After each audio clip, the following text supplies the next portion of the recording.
The committee will come to order without objection. The chair is authorized to declare recess of the committee at any time. The full committee hearing is convening to identify, resolve, and prevent vulnerabilities on TSA's security operations. I now recognize myself for 5 minutes to give an opening statement. Today, nearly 20 years since the terrible attacks of September 11th, 2001, we are holding this hearing to examine why urgent warnings from independent auditors about security vulnerabilities at the Transportation Security Administration have been languishing for years without being resolved. In 2016, I led a bipartisan group of members in asking the Government Accountability Office to examine TSA's covert testing program. This past April, GAO issued the declassified results of its work. Unfortunately, GAO confirmed many of our worst fears. According to GAO, 9 security vulnerabilities were identified through covert tests since 2015. But I quote, as of September 2018, none had been formally resolved, end of quote. Not one over the past 4 years. GAO also found that TSA was, and I quote, not using a risk-informed approach, end of quote, to its covert tests. As a result, GAO warned that TSA has only limited assurance that it is, quote, targeting the most likely threats. Unfortunately, this is part of a larger trend. In addition to failing to implement GAO's recommendations, TSA has also failed to address warnings from the Inspector General. As of this month, 37 recommendations made by the Inspector General from 12 reports on aviation security remain open and unfulfilled. Several of those are also many years old. I want to thank Administrator Pesky for being here, and I support some of the positive steps he is taking, but we need to know why these long-standing vulnerabilities are not being adequately addressed. I thank the witnesses from GAO and the Inspector General's office for being here and for keeping the focus squarely on these dangers to the flying public. Today, we will also examine why the Trump administration, instead of focusing all of their resources on trying to resolve these vulnerabilities, is actually gravitating them and further weakening aviation security by taking TSA staff out of our nation's airports and diverting them to the southern border. Earlier this year, the Trump administration submitted its 2020 budget request to TSA. In that request, the administration warned, and I quote, TSA continues to experience airline passenger volume growth at airport checkpoints nationwide. As a result, the Trump administration says it needs 700 more screeners at TSA, and it is asking for more funding to hire these screeners.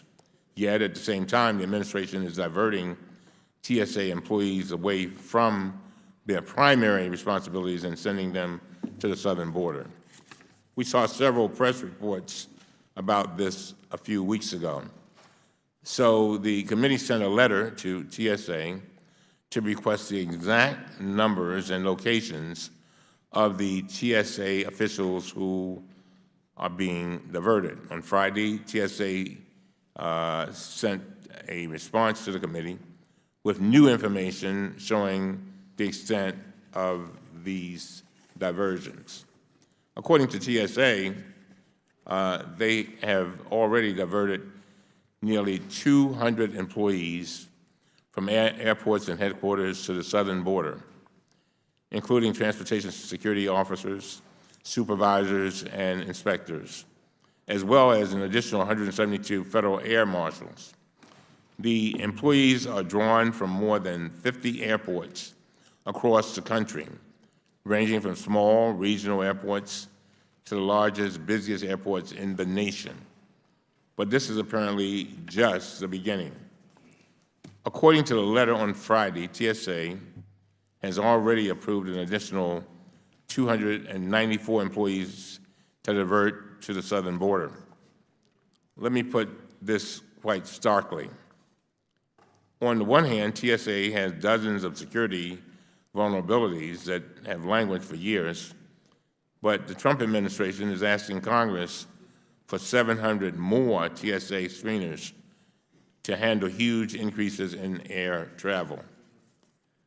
Yet, on the other hand, the Trump administration is taking more than 350 of these critical TSA employees, diverting them away from their primary responsibilities, that is, securing our nation's airways, and sending them to the southern border.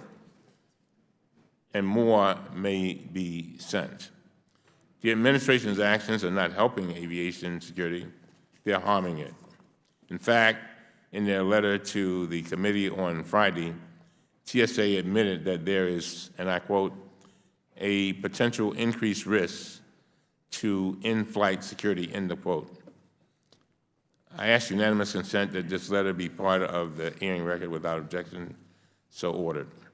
At this point, it seems clear that Congress needs to step in to ensure that TSA finally addresses these security vulnerabilities and to prevent any additional airport workers from being diverted from their primary roles. Today, with Chairman Thompson of the Homeland Security Committee, I am introducing the Covert Testing and Risk Mitigation Improvement Act, which would establish standards for covert testing and require TSA to track and report its progress in resolving vulnerabilities as part of its annual budget submission to Congress. I look forward to working closely with all of my colleagues to move this legislation as quickly as possible. With that, I now yield to the distinguished member, ranking member of our committee, Mr. Jordan. Thank you. Chairman asks why the administration sending TSA personnel to the border? Why they sending TSA personnel to the border? Because there's a crisis.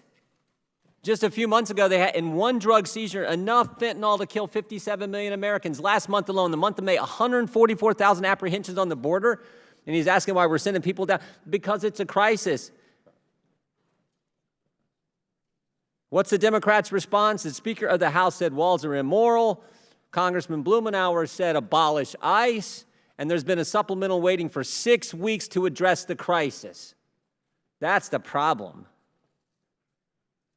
And he criticized the administration for trying to do anything and everything they can do to deal with this humanitarian crisis on the border. Give me a break. Mr. Chairman, TSA has an important mission to keep Americans safe in airports and in the air. We rely on TSA always to be one step ahead of those who want to do us harm. However, we've learned, as you said earlier in your statement, from GAO and the Inspector General that TSA can improve how it evaluates its own security vulnerabilities. I look forward to hearing from Administrator Pekoski about how TSA can use the work of GAO and the Inspector General to better secure our country. Aviation security is just one part, though, of securing our homeland. Another key part is where I started, border security. I want to extend my appreciation to the men and women of TSA and all the DHS components who have volunteered to go to the border and help address the crisis. There's no other word for it, the crisis. Several weeks ago, Acting Secretary McAleenan testified to the Senate Judiciary Committee. Think about this. The DHS, he said, quote, identified almost 4,800 migrants this year presenting as family units that were determined to be fraudulent. He testified that they uncovered, when we talk about humanitarian crisis, think about this. They uncovered child recycling rings, innocent children being used multiple times to help different adults gain illegal entry into the country and then be released. He also mentioned an example of Custom and Border Patrol officials speaking to a man who confessed to not being the father of the child he had in his custody. That man told officials he paid the mother of the child $80 to take her child so that he could gain entry, be released into the country, because he knew that under U.S. law he would be released into the interior of the United States in 20 days. But for 6 weeks, there's been a supplemental appropriations bill sitting there that the Democrats won't pass. That child was 6 months old. The acting secretary also said that in the 40 days prior to his testimony, 60,000 children entered DHS custody. And we're gonna criticize the administration for trying to get as many people there as we can to help with this crisis. I want to commend my colleagues from Texas, Mr. Cloud and Mr. Roy, for taking a leadership role in highlighting the emergency on our border. We must get this crisis at the border under control. But it seems to me my colleagues in the majority are too preoccupied criticizing the president, criticizing the administration, too preoccupied with trying to decide whether they're going to impeach or not, to actually focus on the problem. Maybe we should just focus on the problem, forget about the personalities, and help these kids, help this situation. I urge my colleagues here today to do whatever we can, stand up for strong border security so that we can bring an end to, as I've said now several times, what everyone in this country understands is a crisis. I yield back. Thank you very much. Now I would like to welcome our witnesses. Mr. Charles M. Johnson, Jr. is the Managing Director for Homeland Security and Justice Issues at the Government Accountability Office. Mr. Donald Bumgardner is the Deputy Assistant Inspector General for Audits at the U.S. Department of Homeland Security. And the Honorable David Pekusky is the Administrator of the Transportation Security Administration. If all of you would please rise and raise your right hand, I will swear you in. Do you swear or affirm that the testimony you are about to give is the truth, the whole truth, and nothing but the truth, so help you God? Let the record show that the witnesses answered in the affirmative. Thank you. You may be seated. The microphones, gentlemen, are very sensitive, so please speak directly into them. Make sure that they're on when you're speaking, of course. And without objection, your written statement will be made a part of the record. With that, Mr. Johnson, you are now recognized for 5 minutes. Thank you, Mr. Chairman. Chairman Cummings, Ranking Member Jordan, members of the committee, thank you for the opportunity to address GAO's findings from its April 2019 report on TSA's covert testing program. My statement today will cover 3 areas: the extent to which TSA's covert tests are risk-informed, have produced quality information, and have been used to address security vulnerabilities. In addition, I will provide an update on the actions TSA has taken in response to our recommendations. Before I address these areas, it's important to note that threats to aviation security persist and continue to evolve. For example, the intelligence community has noted that terrorist organizations now have the capabilities to plant explosives inside personal electronic devices such as laptops. So why is risk-informed approach important? A risk-informed approach not only helps decision-makers identify and evaluate the threats that exist, but also to develop mitigation plans. TSA uses its covert tests as a means to do so. There are 2 units within TSA that undertake this effort to do covert testing: the Inspections Office, which looks at the wide spectrum of security vulnerabilities associated with TSA's aviation security system, and the Office, or the Security Operations Office, which focuses on the screener's performance in terms of applying the standard operating procedures that they've established in undertaking checked baggage and checkpoint screening. As such, it is important that these units test based on identified or potential risk. With respect to whether TSA's covert tests are risk-informed, good news. TSA has taken steps to improve in this area. Specifically, the Inspections Office redesigned its covert tests in 2016 to be more risk-informed and quantitative, and has recently taken additional steps, which we are currently assessing, to document its rationale for selecting covert tests. Additionally, the Security Operations Office redesigned its covert tests to address prior deficiencies that have been identified by ourselves and the Inspector General, and has more formally incorporated known risks into its process, particularly the use of intelligence reporting. With respect to TSA's covert tests producing quality information, not so good news. While TSA's Inspection Office has redesigned its process to produce quality information, the Security Operations Unit has not been able to ensure the quality of its tests and the covertness of its tests in particular, particularly those that are performed by TSA personnel at local airports. As such, we recommended that TSA assess its Security Operations Office covert testing process to identify opportunities to improve the quality of its tests, and as I mentioned, particularly the consistency in undertaking those tests, as well as the covertness of those tests. We believe this will help TSA improve the quality of test results, thereby enhancing TSA's ability to address vulnerabilities. Good news, TSA has agreed with our recommendation and has estimated that they will complete this recommendation or implement it within a month from now, sometime by next month. With respect to TSA's use of covert test results to address identified vulnerabilities, also not so good news. We found that although TSA established a security vulnerability management process in 2015 to review and address security threats, this process in itself had not resolved any of the 9 security vulnerabilities that had been submitted to the process by the Inspections Office. According to TSA, this process was set up to ensure the cooperation of various TSO program offices that had expertise that could assist in addressing the vulnerabilities. Among other things, we noted in our report that a lack of established timeframes and milestones to achieve this, particularly for the office to be assigned the responsibility and to mitigate the identified threats, has made it more difficult for TSA to effectively use this process to address those vulnerabilities. As such, we recommended that TSA establish timeframes and milestones within its steps for its security vulnerability management process and establish procedures for monitoring progress. The good news is that TSA has acted and revised this process to meet the intent of our recommendations. Overall, although TSA has taken some steps to improve its covert testing program and to address 2 of our 9 recommendations, or actually 4 of them, 2 of them we have closed as implemented, 2 we are in process of looking at the information. There are 5 that remain to be addressed.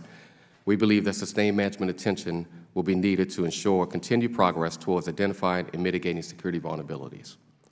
This is vital to ensuring the safety of our aviation security system. In closing, I'd like to personally thank the GAO staff who worked on this review and this committee for the opportunity to testify today on our findings. At this point, I'm happy to answer any questions you may have. Thank you very much, Mr. Baumgartner. Chairman Cummings, Ranking Member Jordan, and members of the committee, thank you for inviting me here today to discuss our work on TSA security vulnerabilities and persistent challenges. TSA has a vital but extremely difficult mission to protect the nation's transportation system and ensure freedom of movement for people and commerce. Every day, security officers at about 450 airports screen approximately 2 million passengers, 5.5 million carry-on items, and 1.4 million checked bags. This responsibility is complicated by the constantly evolving threat of adversaries willing to use any means to cause harm and destruction. Missing one threat can have potential catastrophic consequences. In the past, we have shared concerns about the vulnerabilities in TSA operations while also acknowledging TSA's challenges and areas of improvement. Our more recent work continues to show that TSA needs to strengthen its efforts to address persistent problems. Since 2014, we have audited and inspected various security-related aspects of TSA, including passenger and baggage screening operations, pre-check, the Federal Air Marshals Service, and IT systems. These reviews resulted in OIG issuing 24 reports to TSA with 136 recommendations designed to reduce security vulnerabilities in the aviation transportation system. For example, our covert testing continues to reveal persistent and troubling problems. Since DHS OIG's inception, we have conducted thousands of covert tests, which resulted in 14 reports. Since 2014, we assessed through covert testing, checked baggage screening, passenger screening at checkpoints, and airport access controls. Our findings and conclusions from these tests have been consistent with those of TSA's internal testing in these areas. Because covert test results are classified, they cannot be discussed here today, but we have provided the Department, TSA, and our appropriate congressional committees with our classified reports. Our covert testing has identified vulnerabilities related to people, processes and procedures, and technology. Specifically, people often contribute to weaknesses in security operations due to complacency or failing to think critically. TSA processes and procedures are often vague or open to interpretation, which results in security gaps. And technological limitations sometimes contribute to security weaknesses, even though TSA asserts its first strategic priority is to improve security and safeguard the transportation system. Reducing these vulnerabilities is critical to ensuring threat objects are not carried on board aircraft, and unauthorized individuals who want to cause harm cannot gain access to the airport's secure areas. Another focus of our work relates to TSA's Precheck Initiative. Beginning in 2012, TSA increased the use of Precheck, allowing expedited screening for nearly half of the flying public. In 2014, we concluded that TSA needed to modify Precheck vetting and screening processes and improve Precheck communication and coordination. We made 22 recommendations in our reports, and TSA has taken sufficient action to close 17 of those recommendations. Although TSA has taken steps to implement many of our security-related recommendations, it has not fully implemented all of them. Currently, 39 of these recommendations remain open. Of the 39, 17 recommendations have been open since fiscal year 2017 or earlier. These 17 older recommendations generally relate to testing of screening equipment, technological advancements, pre-check vetting and screening operations, developing and implementing a cross-cutting risk-based strategy, and implementing a formal budget process that uses risk to inform resource allocation. Finally, we recognize and are encouraged by TSA's steps toward compliance with our recent recommendations. With a sustained commitment to addressing known vulnerabilities, the agency risks compromising the safety of the nation's transportation systems. We will continue to assess TSA's performance, identify vulnerabilities and areas for improvement, and make recommendations that enable TSA to become more efficient and effective in safeguarding our transportation system. Mr. Chairman, this concludes my testimony. I'm happy to answer any questions you or other members of the committee may have. Thank you very much, Mr. Koski. Chairman Cummings, Ranking Member Jordan, and distinguished members of the committee, thank you for the opportunity to appear before you today to discuss how TSA identifies, resolves, and prevents vulnerabilities within our security operations. I appreciate the oversight and support you and your staffs provide TSA, as well as the constructive and productive relationships TSA has with the Inspector General and the Government Accountability Office. I am very proud of the 63,000 dedicated men and women that I work alongside at TSA. They serve the public with integrity, respect, and commitment. Like this committee, the esteemed colleagues sitting next to me and the entire TSA team, we share the same goal: securing our transportation systems against the current threats that we face. When I appeared before this committee in September of last year, I expressed how important it is for TSA to be an agile organization, one that can quickly adapt to changing threats, but also one that learns from mistakes and avoids repeating them. Overall, TSA has undertaken significant efforts to address the IG and GAO recommendations as quickly as possible. We have already submitted to GAO requests for closure of 4 of the 9 recommendations included in its December 2018 audit report on covert testing. And we have achieved closure on the vast majority of security-related recommendations the IG has issued since 2014. As for the remainder, I am committed to getting them closed as soon as possible. The IG's audits in recent years identified vulnerabilities pertaining to screener performance, equipment, and procedures. We have progressed in addressing those recommendations by investing in enhanced training and retention programs for our frontline personnel, by simplifying unnecessarily complex procedural guidance and revising screening processes to improve detection, and by accelerating procurement of more effective checkpoint screening equipment. In the last 2 years, we have revamped the Federal Air Marshal Service's concept of operations to better align this critical in-flight law enforcement capability against risk. We are also actively working to ensure that only trusted travelers access pre-check lanes per the IG's recommendation and the mandate set forth in the TSA Modernization Act of 2018. Additionally, in the past year, TSA has instituted some key restructuring changes to improve the agency's risk capabilities, covert testing program, and the ability to address vulnerabilities in a timely manner. TSA aligned its system-wide covert testing programs under one program office. Consolidating covert testing programs under that office will drive rigor and consistency across all of the agency's covert testing efforts. TSA also consolidated all operational risk analysis capabilities, which were previously housed in disparate places under a single responsible office. This change is critical to ensuring a consistent, cross-cutting operational risk methodology that can inform larger agency processes and the prioritization of budget resources. We also established the Security Vulnerability Management Process, or SVMP, to track and manage security vulnerabilities identified by external and internal sources, as well as agency mitigation efforts. In response to GAO, TSA improved SVMP governance by strengthening executive oversight and establishing timeframes and milestones for tracking and mitigating vulnerabilities.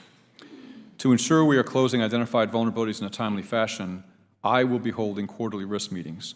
These meetings will also help inform TSA's covert testing plans, as well as our planning and budgeting processes. The timely closure of recommendations is an area I will continue to focus on. I anticipate TSA will request closure for nearly all of the recommendations from fiscal 17 and earlier by the end of this year. Many of the challenges TSA faces requires an iterative and collaborative process to reach the goal we all share of identifying and closing vulnerabilities. I will continue to work closely with the IG, the GAO, and the Congress to assist the agency in its continued development of solutions to the challenges that we face. I am grateful for the opportunity to serve, and Mr. Chairman, I look forward to your questions. Thank you, sir. Thank you very much. I now yield myself 5 minutes for questions. Administrator Pekoski, Mr. Baumgartner, Mr. Johnson, again, I want to thank you all for being here this morning.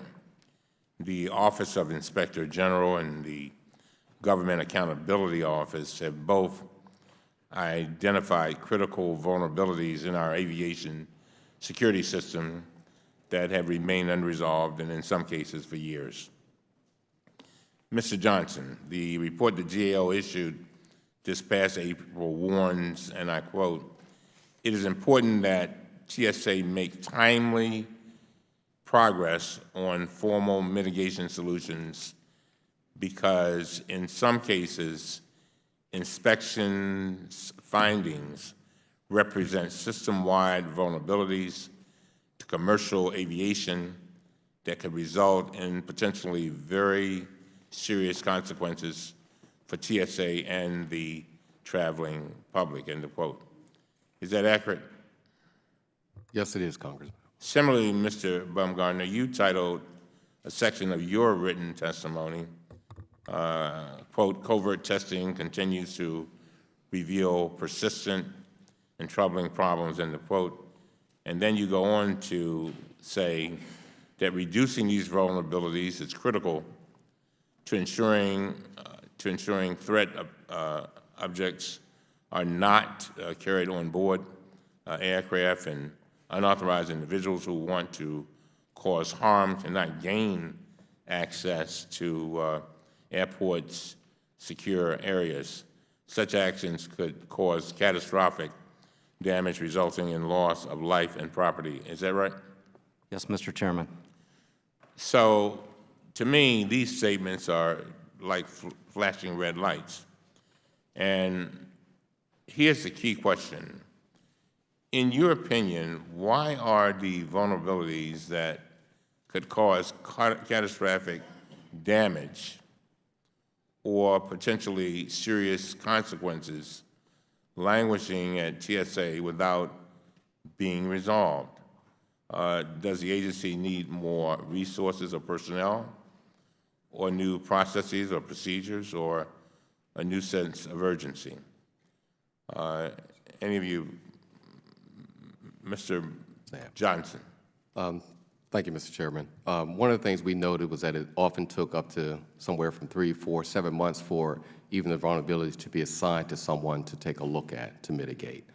And then they languished in the system for up to, in some cases, over a year to over 3 years.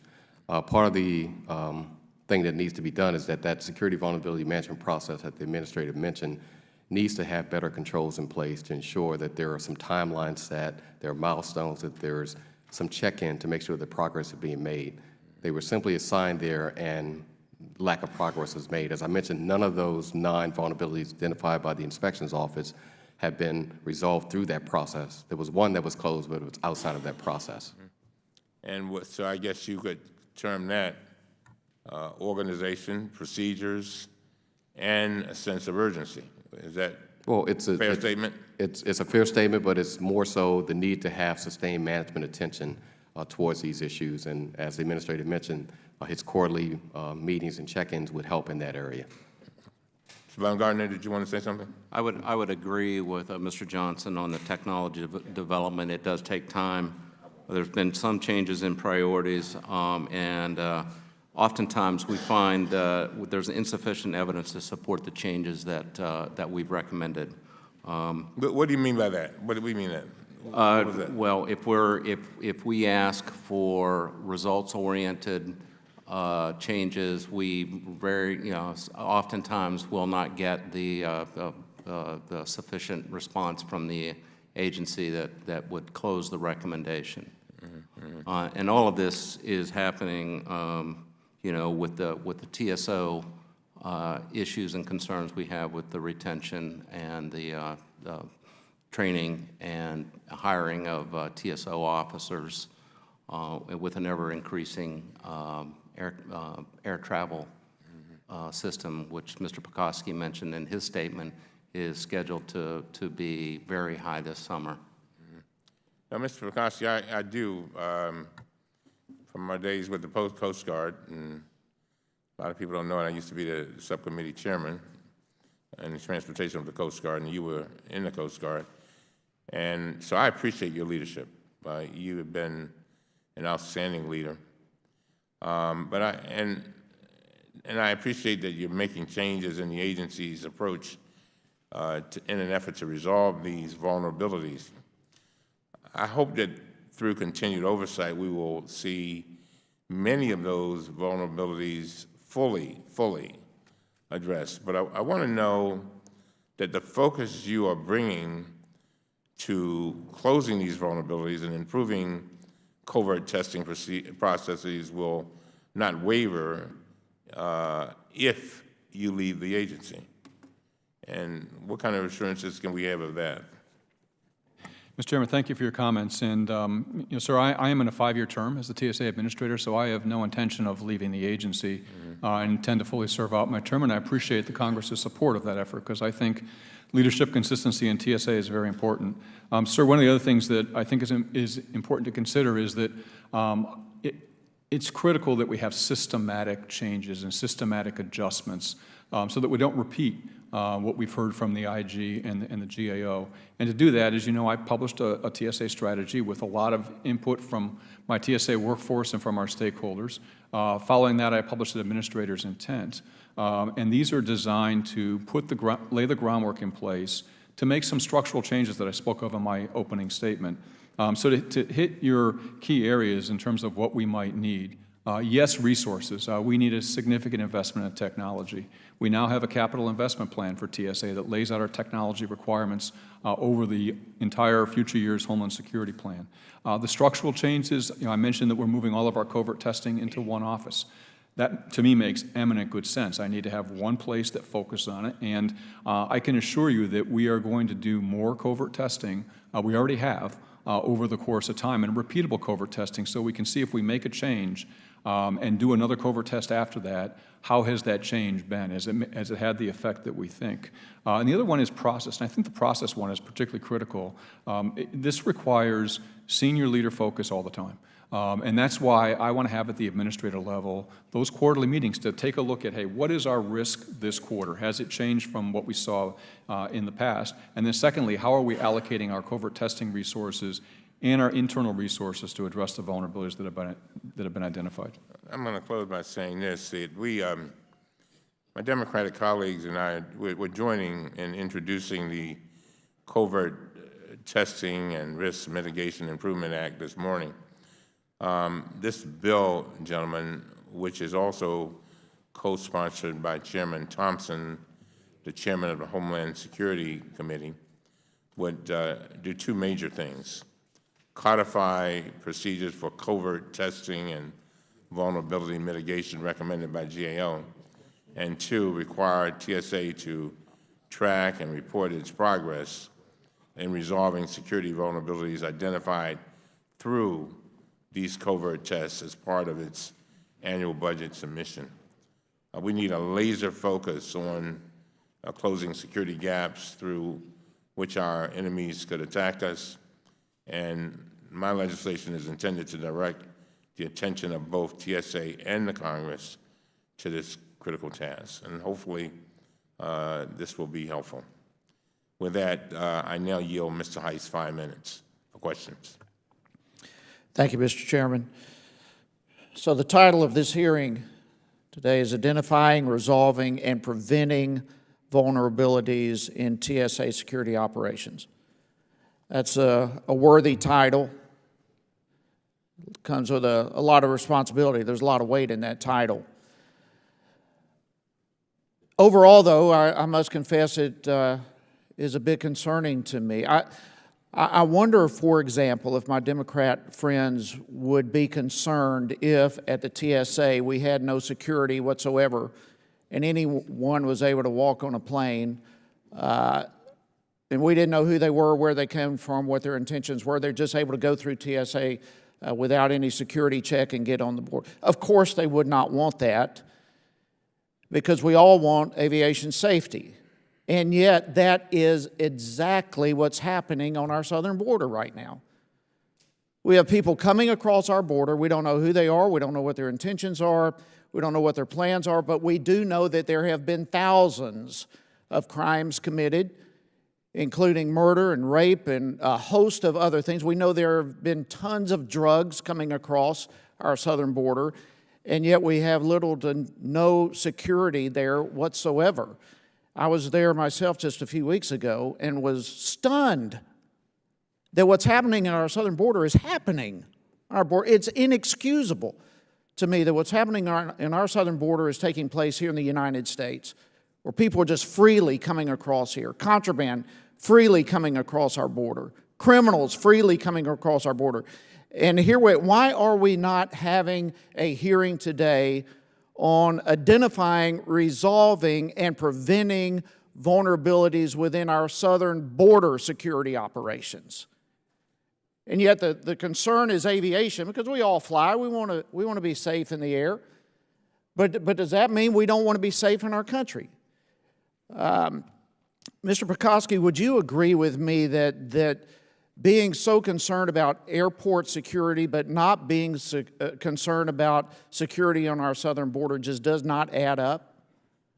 So I think we need to be concerned with both. And like you, I was just down in the southern border about 4 weeks ago, saw the situation there. It is dire and it is a crisis, and we do need to place focus on it.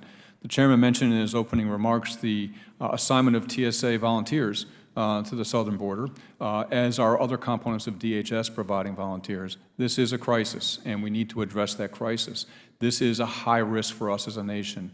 Border security is national security, and we need to get at this and get at this in a serious way. What we're doing right now is really addressing what's right in front of us. But as we all know in this room, we do need to address the overall immigration law system entirely to be able to have better management and better control of our borders. And so I completely agree with both being critically important. Final thing I'd say, sir, is that, and I think it's important to put in context, I will say, and I've traveled all around the world, and I think I've got the expertise now to say this, the United States has the most sophisticated and the most advanced aviation security system in the world, bar none, within the context of our legal structure and within the context of our great American culture. The other thing to keep in mind is that we are one of the only security systems that does covert testing, because we want to know where those vulnerabilities are. We want to know where they are before our adversary does, and we want to the chairman's point, to the ranking member's point, we want to close them as quickly as we can, and that's what I pledge to focus on. Well, thank you, and we need that same security advancement and the best in the world at our border. How many TSOs are currently at the border? Do you know? So we have under 88. We have 88. We have under 100 TSOs deployed to the southern border. These are all volunteers, and whenever we decide that a volunteer is able to deploy, we take a very careful look at the airport from which he or she is deploying to make sure that we can mitigate the risks at that airport and also manage throughput for all the passengers going through. This is a very busy travel season. In fact, we had the busiest travel day ever in Coast Guard history on the Friday of Memorial Day weekend. So we're very cognizant of that. But again, I have to balance off the risk at the southern border with the need to keep airports staffed. And the other thing to keep in mind— Well, is those 88, is that going to significantly decrease aviation security? No, sir, it will have no effect on aviation security, none whatsoever. We have baselines of aviation security that we do not go below. And that's been my guidance since the first day I came into this position. Thank you very much. I yield back. Thank you, Mr. Maloney. Thank you, Mr. Chairman and Ranking Member, for holding this important hearing, and thank all of you for your dedication in being here today. There was an article recently in the Atlantic Journal-Constitution published in May of 2019, and I quote, "Airlines brought in about $4.9 billion in baggage fees in 2019 alone, and one airline made a profit of over $1 billion. So there's an incentive for them to charge for these bags. They're making a lot of money off of it. And it can cost families really hundreds of dollars to check their luggage. So I'm seeing that these carry-on bags are huge. Usually when I fly, they can't even put them in the plane. They got to check them at the door because there's so many of them. And they're so overstuffed, you can't even put them on top. So I'd like to ask Administrator Piskoski, what is the impact of increasing amounts of carry-on luggage being moved through the checkpoints? And is this baggage being tightly stuffed, more tightly stuffed in the past? And is this a security challenge in any way? Is the standard for carry-on luggage and the screening for it the same as the standard for screening of luggage that goes into the belly of the plane? Is it a security challenge for you now, or do you see it as a security challenge? Yes, ma'am. You know, the two factors at play here. One is the generally about a 4 to 5% year-over-year increase in passenger travel. So you have an increased volume of passengers, which is a good thing because it demonstrates that our economy is doing very, very well. But also, to your point, passengers would prefer not to check a bag. They prefer to have the bag in their possession because sometimes they have things that they want to keep close by, and they also want to be able to exit the airport quickly. So we are seeing passengers put more things in. And also the cost. And also the cost, yes, ma'am. The technology that we're deploying at the screening checkpoint, though, now, it's the computed tomography or CAT scan technology, really can see in a three-dimensional way what's in a carry-on bag. So it addresses that issue of having a lot of things there. And it does take longer. If the more things that are in a bag, is it as secure as a checking of what goes into the belly of the plane? Once this technology is all deployed, ma'am, it will actually be more secure. Wow. Okay, do airline policies that charge increasing amounts for checked bags have any ripple effect that impact aviation security in any way?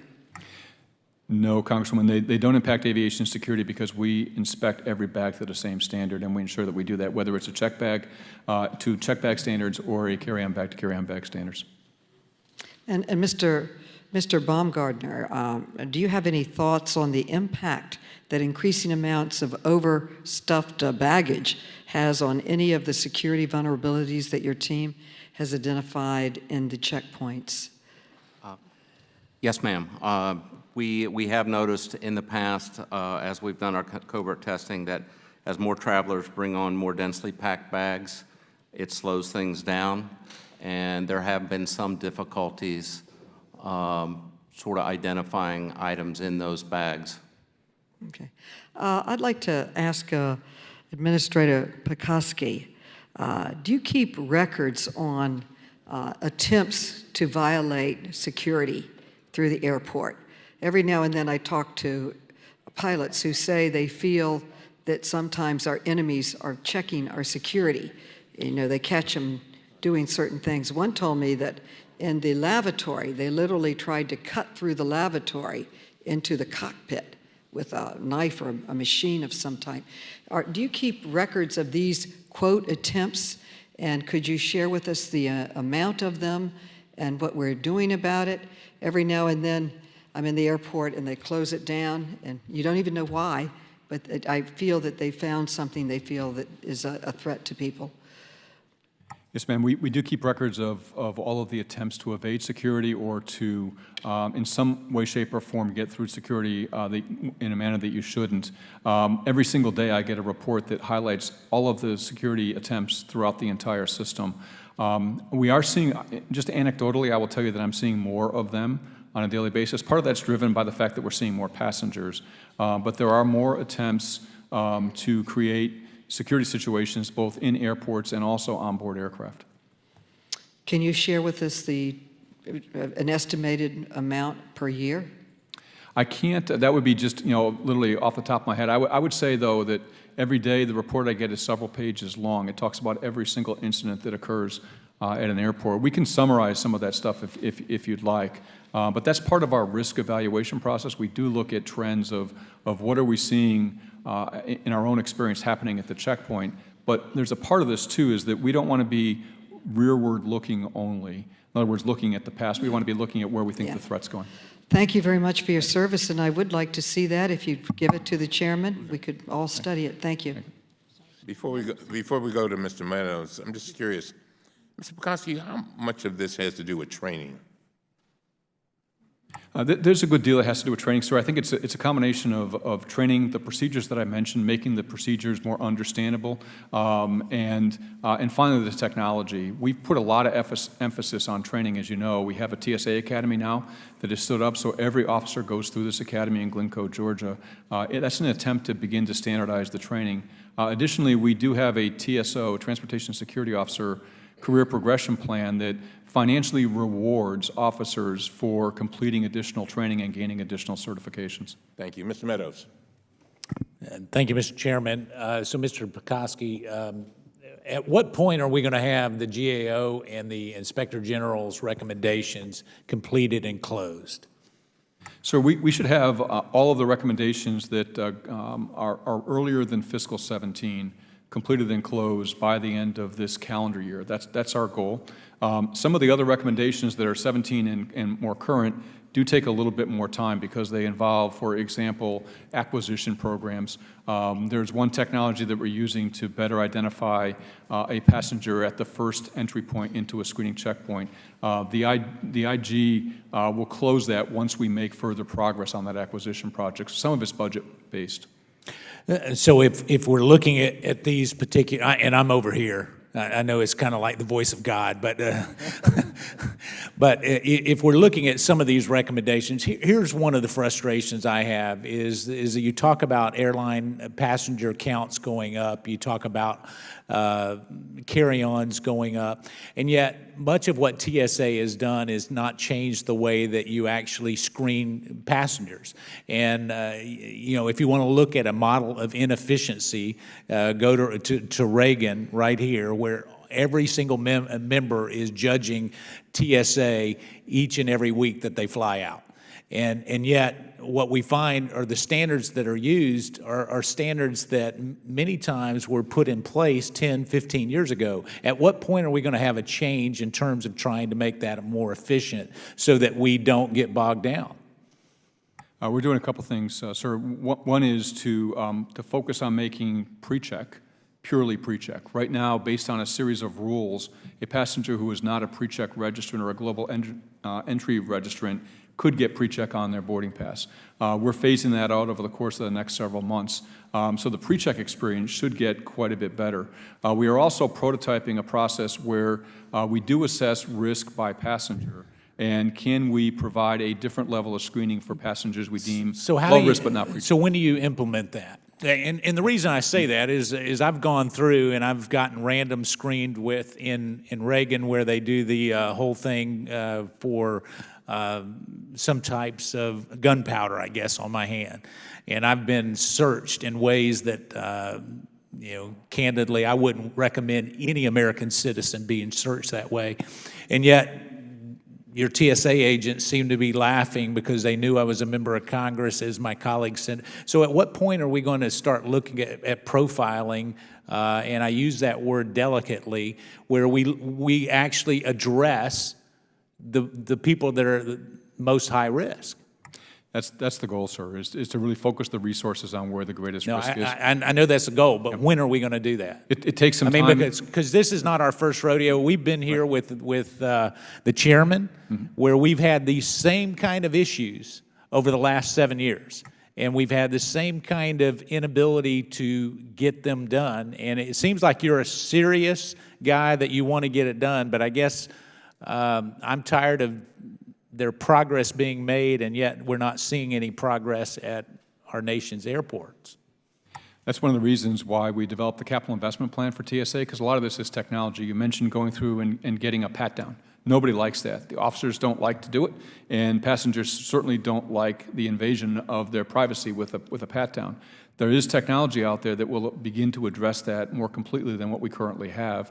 That's why we put a capital investment plan in, so we can get the But with that investment pat down, I mean, the new scan where you hold your hands up, actually that encourages more pat downs, not less, than the magtrometer. Yes, sir. And that's because that particular piece of technology, while it's good at detecting, also has a higher false alarm rate than we like. And so that's why we need to get rid of those. Would you agree? We need to get something different there, yes, sir. Okay. And so I'm willing to work in a bipartisan way to get you the technology, but here's what I guess we need to see. We need to quit worrying about the 95-year-old grandmother that's going through in a wheelchair, and you act like that she's a terrorist, and start screening individuals from a standpoint that are a higher risk assessment. Wouldn't you agree with that? I would, provided we always have some level of random selection in that. I get that, but here's the thing is you treat us randomly at Reagan very differently than you would at other airports when it comes to even the random screening for gunpowder, because that's not typical at every single airport. Would you agree with that? Yes, sir, I'd agree. We do a risk assessment at each individual airport, so the risks at airports are different one to the other. So there's a greater risk of me carrying a gun out of Reagan than there is out of North Carolina? I don't think so. I'll yield back. Yeah. Okay. Thank you very much. Ms. Norton. Thank you very much, Mr. Chairman, and I just want to thank you for holding this hearing, unlike my friend on the other side, who indicated his concern with border security. I, of course, have the same concern, but I remind him that commercial aviation is our hearing today about commercial aviation is about border security and about a very important component of border security. But my question really has to go with whether or not we've really made any progress here, or whether we're spinning our wheels. TSA started at a very low point. It didn't have corrected actions. It didn't even have a process to assess whether they were implemented. And so there was a report about 10 years ago that identified all of that, indicating that it was limited in its this is a GAO report, that TSA was limited in its ability to do to use covert testing results. So, you know, if you got the results, I want you to do something with it. So let us fast forward to 2015 GAO report. And it's established that the security vulnerability management process had submitted 9 security, it had a process, had submitted 9 security vulnerabilities through the covert testing for mitigation. But as of September last year, none had been formally resolved through the process. That GSA found that it took 7 months to even assign an office to begin mitigation efforts. So I'm trying to figure out, now that you've made some progress, and we're still not moving to resolve these vulnerabilities, perhaps I should start with Mr. Johnson. Why has GSA so many challenges for this 10-year period in developing a process to use the results of covert tests to improve aviation security? So here we are going through it, but they can't use what they find. Why not? So, Congresswoman, thank you for that question. One of the biggest challenges was that, as I noted earlier, they did not establish sort of timelines and milestones to make progress. But that's in addition to the delay in getting them assigned. Do you have those timelines now, Mr. Bukowski? Yes. We do. So that has been progress in that area. I think the biggest... Have you seen the result of the timelines, Mr. Jones? We'd have to go back in and take a look at that, but I believe the commitment to have leadership monitor it will help in that area. That was one of the other parts of our recommendations, one of the things that we hope will get taken care of in the future. And I'm pleased to hear that there's going to be the quarterly check-ins. Yeah, that will help. But you can see our, Mr. Pikoski, I'm the only member, not only of this committee, but of Congress who doesn't have to get on an airplane every week and go back and forth. And still I feel vulnerable.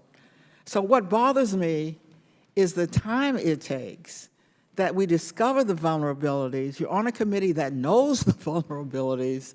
Nothing is done about the vulnerabilities. And so you wonder, shall I get on this plane? But my colleagues really don't have much choice. So I would appreciate those check-ins. How often did you say this committee will know progress being made? We will do check-ins at my level, Congresswoman, every quarter. So once a quarter, and then there's a larger look at risk every year. Could I ask that those check-ins every quarter be reported to the chairman of this committee? Certainly. Thank you, Mr. Chairman. Thank you, Chairman Cummings and Ranking Member Jordan, and thank all of you all for being here today. And it is nice to see a WVU grad sitting out there. TSA is the last line of defense in our nation's airports to ensure air travel remains safe and reliable for travelers. And it's important that TSA have the ability to address all of the vulnerabilities and deficiencies to keep all Americans safe. Mr. Johnson, after listening very carefully to your testimony as a managing director, to quote one of my good friends from West Virginia, get her done. Administrator Pekoski, the Government Accountability Office found that there are 3 problem areas that exist in security operations when evaluating test results: knowledge deficiency, skill deficiency, and value deficiency. What steps has the TSA taken to help address these deficiencies? A number of steps, ma'am. The first one is to try to get the tools in the hands of the officers that they deserve to have to do the job that they're doing. When you're using a piece of technology that we know needs to be replaced. There's better technology out there. We need to be fast in getting that technology in their hands. Additionally, we need to do a better job of training our officers. You know, I've been in this position now for almost 2 years, and I am very impressed and very proud to serve with the officers that are in this agency. They want to do the very best job they can. They understand the gravity of the position that they hold.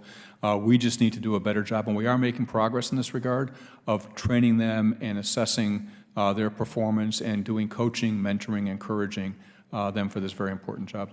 Okay, and have you taken steps to ensure the vulnerability owners are assigned to lead mitigation efforts? Yes, ma'am. That's the first step. You've got to say to an individual, you are responsible for working us through this, and there's a reporting mechanism so we can assess progress along the way.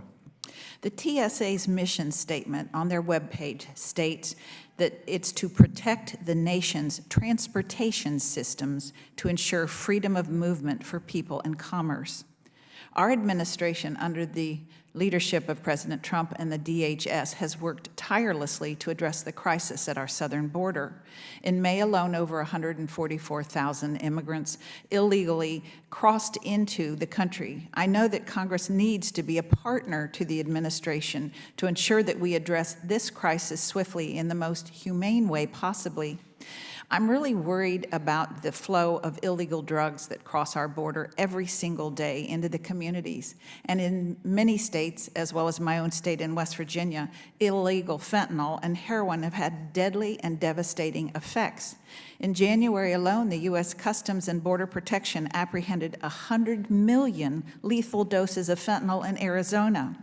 What is DHS doing to stop the flow of lethal opioids into the United States? We are very concerned about that very same issue, ma'am, and part of what we're dealing with on the southwest border right now is the trafficking of humans, and the cartels are using that as a revenue replacement for the transport of drugs to some degree, but they're also using the transport of humans as a diversion to their ability to get drugs across the border. The solution to this for us is to put the focus on the southwest border that we are now. That's why we are sending volunteers from across DHS. That's why we have a supplemental request up here on the Hill to help us financially get at this problem so that we can free up Border Patrol officers and customs agents to focus across the board on what they're doing.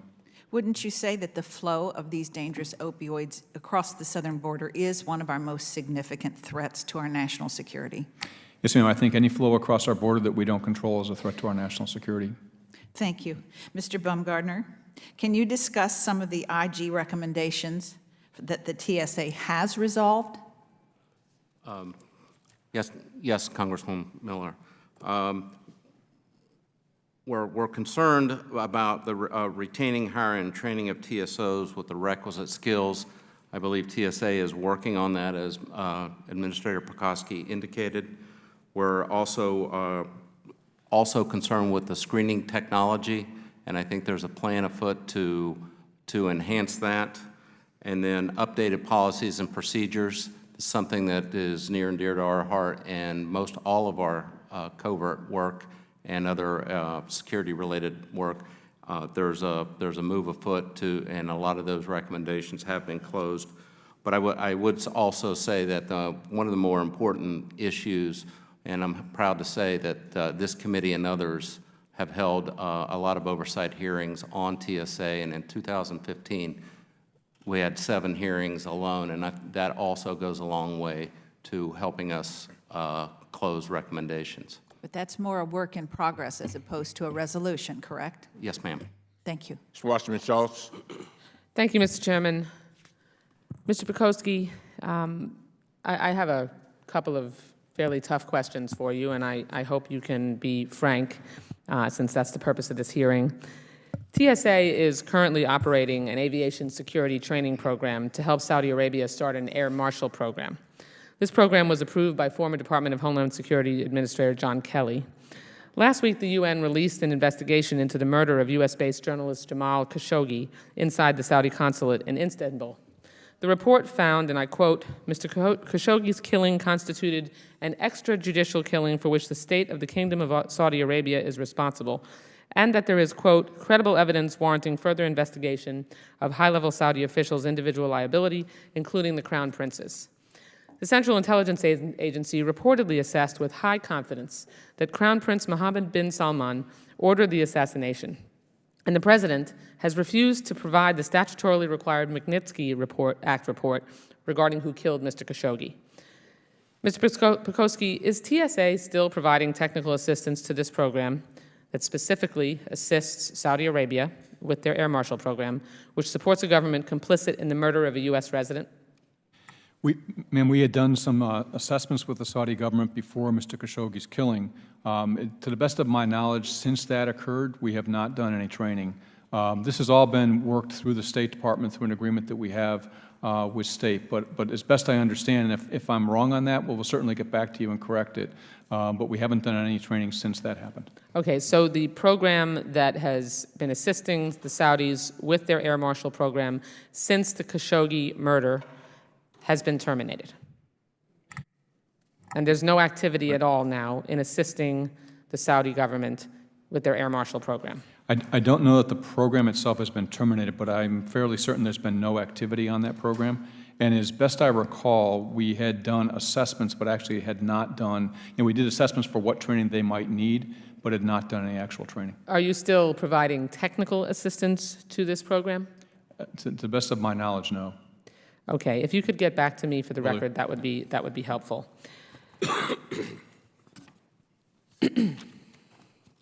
My next question is focused on the sexual harassment allegations that have occurred within TSA. In September of last year, you came before this committee to testify about misconduct and retaliation at TSA, and were asked if TSA has a sexual harassment problem. And you said, and I quote, "I believe we have employees that have violated our sexual harassment guidelines, and those employees should be held accountable." At least one high-level employee at that time, Joel Salvatore, had been under investigation for sexual harassment. The Office of Inspection found he had committed misconduct and recommended his termination. He was not terminated. Is anyone still employed in a senior-level position at TSA who has been investigated for sexual harassment by Office of Inspection and found to have committed misconduct? To the best of my knowledge, I cannot recall anybody that falls into that category. Mr. Salvador is still employed by TSA. That decision was made by several administrators prior to my arrival, and it involved agreements that we thought was best not to disturb. So, isn't that something that you could revisit? No, that decision was made and it was closed at the time. And so I do not believe I can revisit that.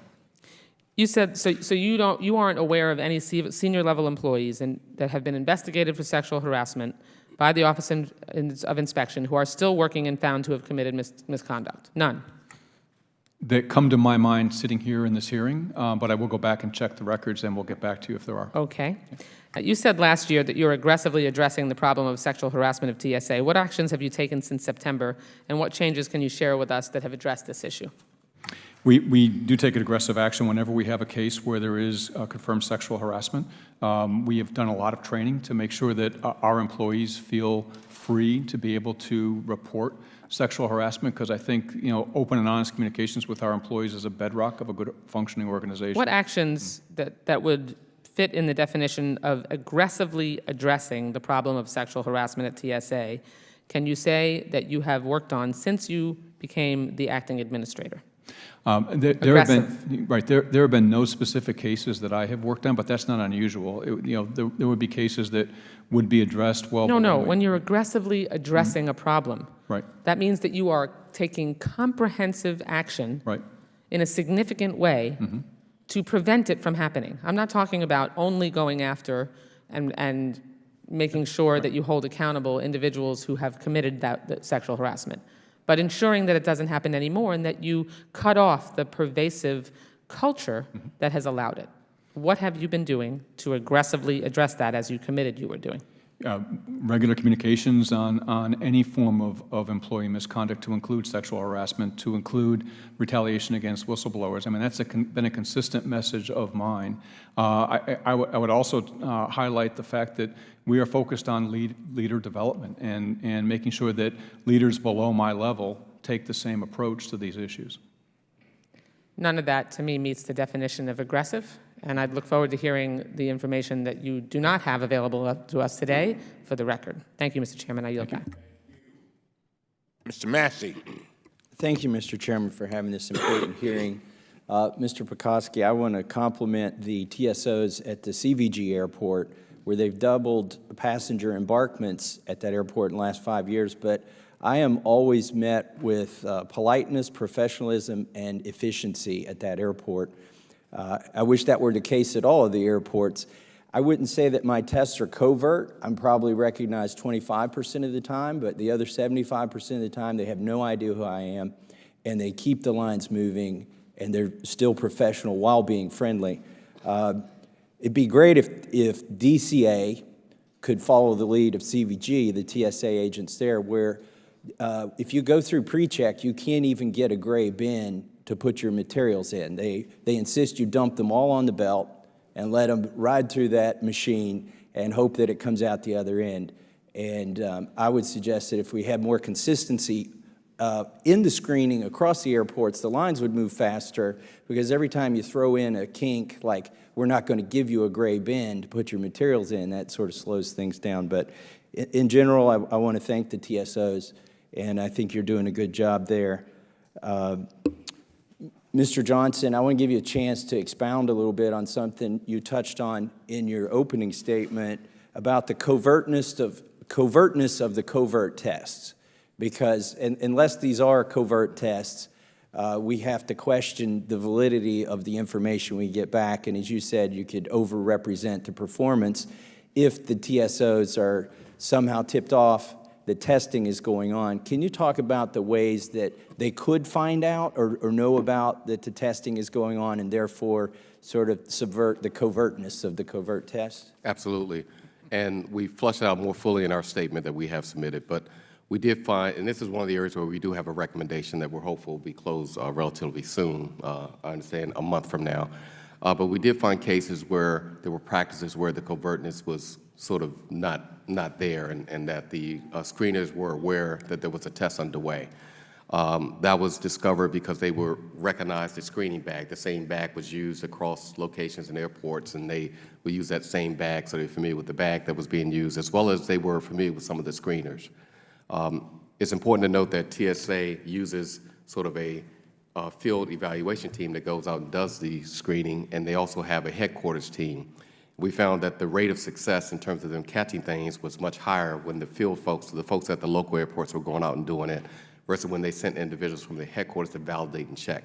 The rate of success dropped in terms of catching some of the test cases. These people from headquarters would not be in plain clothes. They'd be there assisting or something with the supervision? They would be individuals that were not known screeners. I think what we discovered is that in some cases we looked at, the screeners were aware that they were having a test because they would see the same screeners come through. And obviously, I guess by word of mouth, word would get around there's a test. But when you sent unknown testers there, the rate of success dropped in terms of their ability to catch some of the items that were being attempted to pass through the screening systems. Are there other ways they could figure out that it's going on, that the covert tests are happening? Well, one of our recommendations was obviously to address those things we discovered about, having the known bags or the same screeners, or even the presence of supervisors would tip them off in some cases. So we made a recommendation that TSA should sort of look at that whole process and assess it, and I believe that's something that the administrator has underway to address. Mr. Pekoski, is that something that TSA is addressing? It sure is, because we want our covert test to be truly covert, and so what we've done is we've established a reserve covert testing team that's drawn from people from airports around the country. So it's a little harder to figure out who is on this team. We give them some training as to what to do when you're a person running a covert test. Because for us, the results aren't really valid if they know that they're being tested.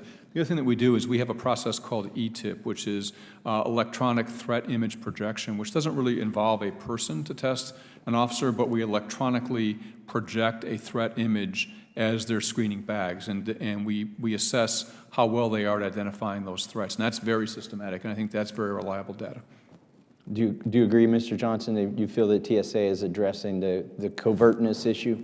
Well, we look forward to getting the details and the documentation on that. Trust but verify. Okay, Absolutely. Thank you very much. I yield back. Thank you, Mr. Chairman, and thank you for having this hearing. By the way, I am a happy customer. This weekend, I flew from Baltimore to Providence for a family wedding and back from Providence to Baltimore. And all of the TSA people we encountered were professional and courteous and treated people with respect, and we thank you for that, because that has not always been the case. And barking orders and treating people like cattle is not the way to get compliance. We can be civil, and my experience this weekend was big improvement, so thank you. Administrator Pekoski, you were confirmed by the Senate to serve as the administrator of TSA, is that correct? Yes, sir. But in February of this year, you were tapped to fill in for the vacant position of Deputy Secretary of Homeland Security, is that right? It was April 11th, sir. But you were tapped to do that? Yes, I'm actually the senior official performing the duties of the Deputy Secretary. So do you have two part-time jobs? I have 2 jobs, yes, sir. You have 2 jobs? Neither of which is part-time. So you're trying to do both?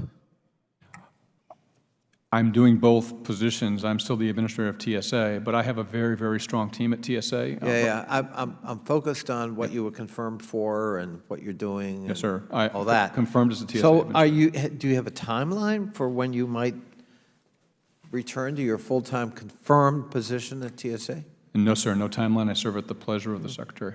And my understanding is that at TSA, acting TSA Deputy Administrator Cogswell is undertaking many of the responsibilities of de facto administrator while you're doing your job at Homeland Security. Is that correct? The day-to-day running of the agency is under Acting Administrator Cogswell's cognizance with a written agreement between she and I. There are certain things that I've reserved for decisions myself, and there are certain things that I've asked to be informed before decisions are made. Seems to be a problem in this administration. Mr. Johnson, any views on that? I mean, isn't it, at least from a management org chart, isn't it preferable to have Mr. Pekoski full-time committed to the job he was confirmed for?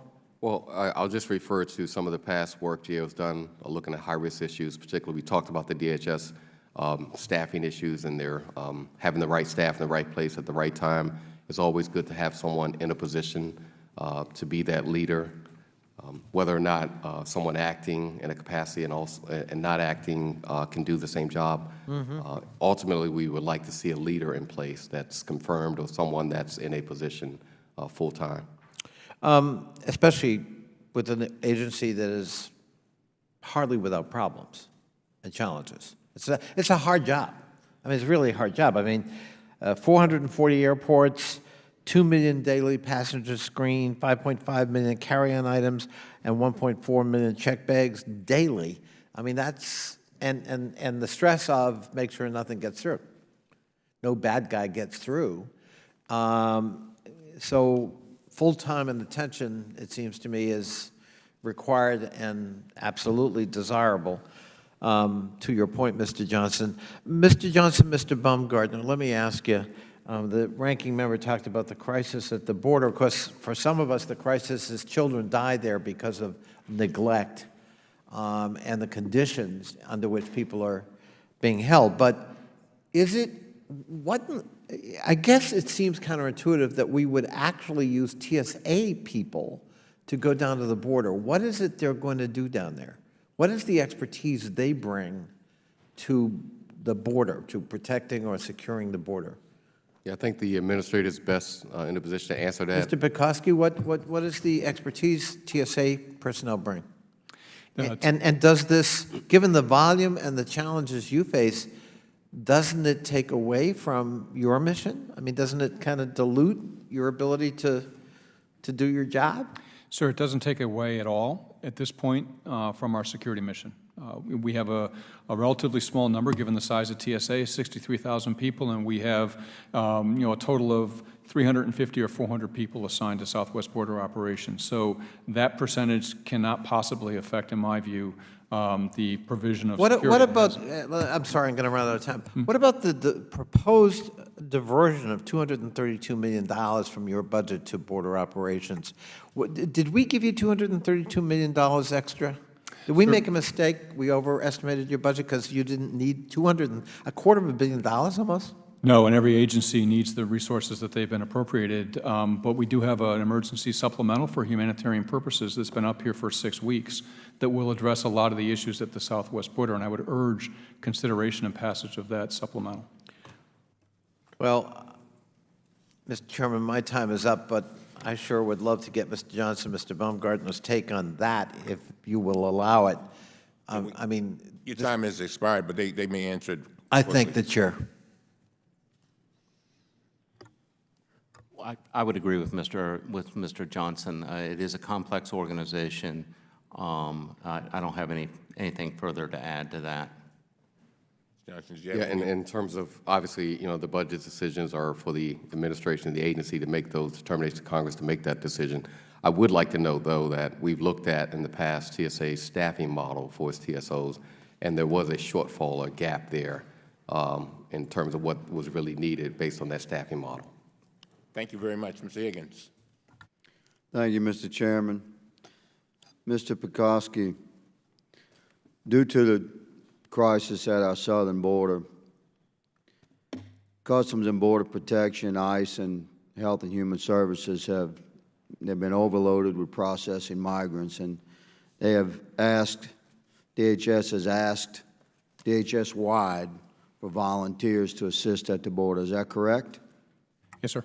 Is that a process that has taken place before, for instance, during emergencies, hurricanes, other natural disasters, et cetera? Yes, sir. It took place in Sandy in 2012, 743 people. In Harvey, Irma, and Maria in 2017, 885 people. Yes, sir. And is there an online means by which a DHS employee across the department can volunteer for services in the field? Yes, sir.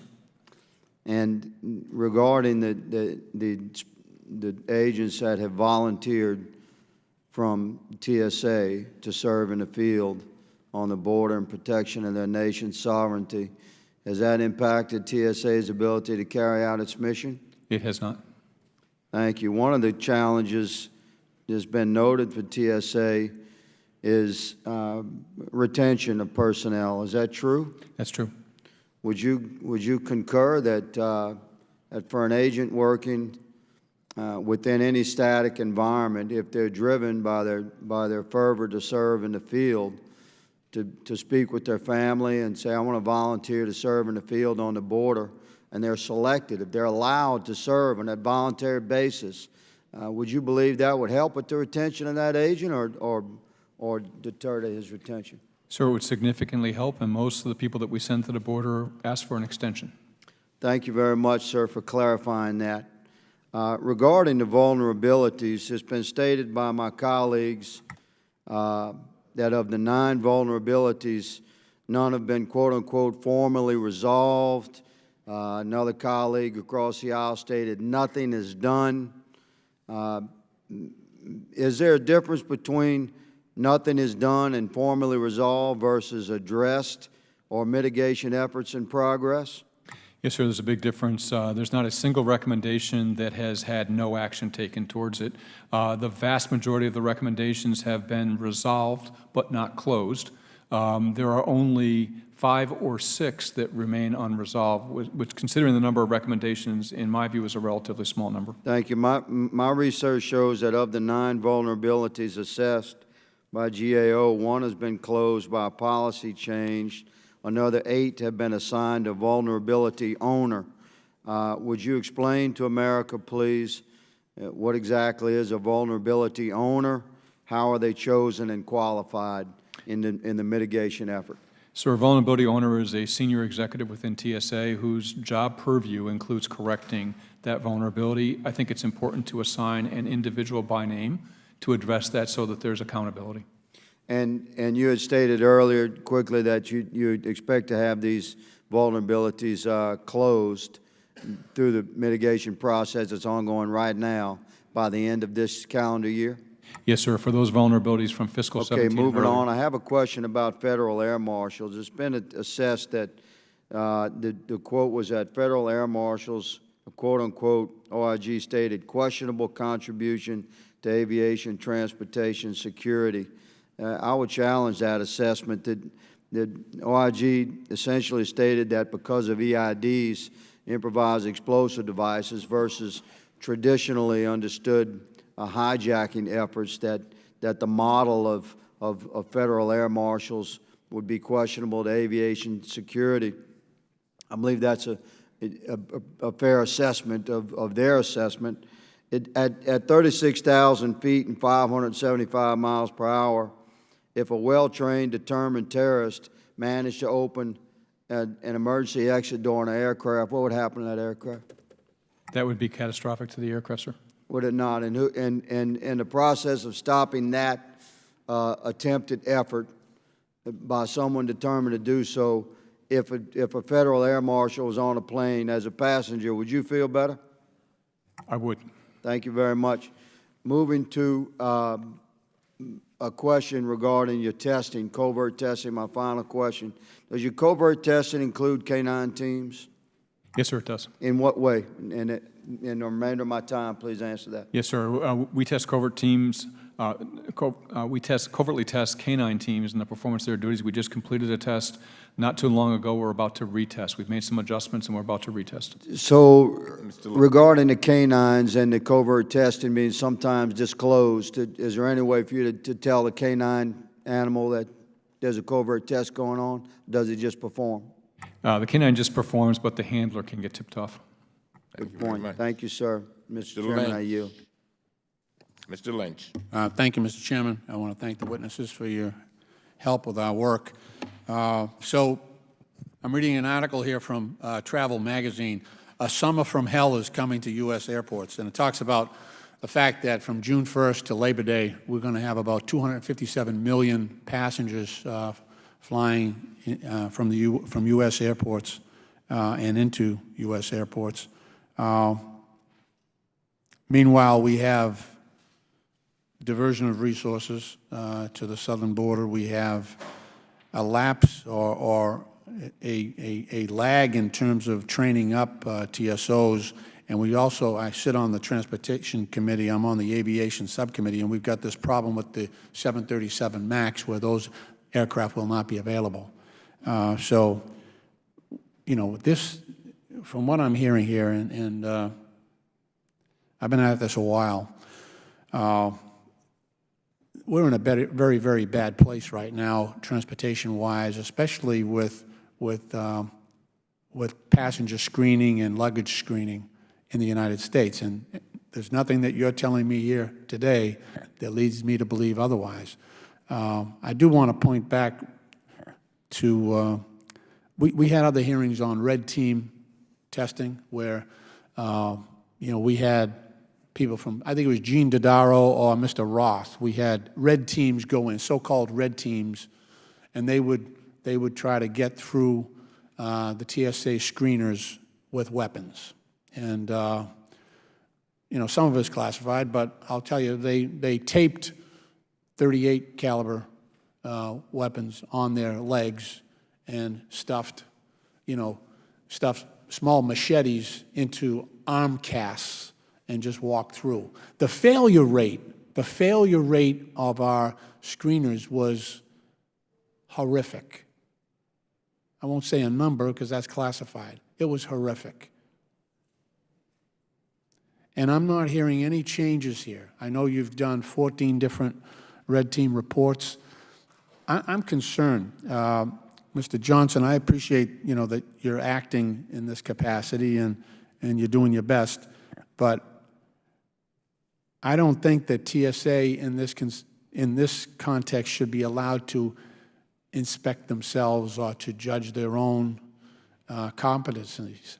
And I would just caution you all to make sure that we have independent agencies measuring the efficiency and effectiveness of our TSA screeners, because I'm greatly worried. We're going to have I don't want anybody to say we didn't see this coming, because we saw this coming. You know, our screening at U.S. airports is deplorable. Now I'm hearing that the pre-check process as well, where now the lines at pre-check are longer than the regular lines because everybody's on pre-check. So if we got problems with Precheck, that is something that we really need to get at, and get at it in a hurry. And Mr. Johnson, you mentioned in your opening statement a couple of times where you tested and the results were, quote, not such good news, close quote. You know, if I ever came home with a report card and told my mother it was not such great news, she would want to know much, much more about that. So, you know, I want to know exactly what the details are on the degree of failure that we continue to see in TSA. I know, Mr. Baumgarten, you mentioned that we have 14 reports that you've done. I mean, why are we having such a problem making sure that people getting on aircraft don't have weapons? What's the problem there? It would seem that technology, and look, I was elected on September 11th, the day of the attacks. So when I was here at the birth of Department of Homeland Security, it was a big issue, and we still don't have it right. We armored the cockpits, yeah, that was good, but we still have dangerous cargo and dangerous people getting on aircraft on a regular basis, and we can't seem to stop them. What is the problem? What is stopping us from doing this? It's perplexing to us too, Congressman. A lot of as good as the technology is, and it does continue to improve, a lot of this comes down to human factors. And we mentioned earlier about a TSO shortage, and that is certainly a concern for us, particularly in light, as you say, the increased travel this summer. Training, policies and procedures, those are all issues that remain concerns for us. And just are we paying them enough? Is it the fact that there's big turnover with TSOs? There is a turnover in the TSO ranks, and that is an issue that was discussed in a previous hearing, and I think that's hotly debated up here. Okay. Thank you for your time, Mr. Chairman. I yield back. Mr. Roy. Thank you, Mr. Chairman. Mr. Precheck, given the TSA volunteers are being sent to the border, is it safe to say there is a crisis at our border? Yes, sir. When colleagues of mine ask what TSA would be doing at the border, what their role would be at the border, might I ask you if CBP's mission, if their mission is to house even temporarily people in facilities, especially when those facilities are not designed for housing people, is that their mission? Yes, sir, and that's the critical issue, is the facilities are not designed for what they're being used. And would it be safe to say the CBP's primary mission is to secure the border, not necessarily house people? Yes, sir, and our goal is to free up the CBP officers to be able to do that mission. Okay, is CBP overwhelmed? It is. Completely overwhelmed? Totally. When did the supplemental come to the Congress? About 6 weeks ago, sir. And has it been acted upon yet? It has not. Okay.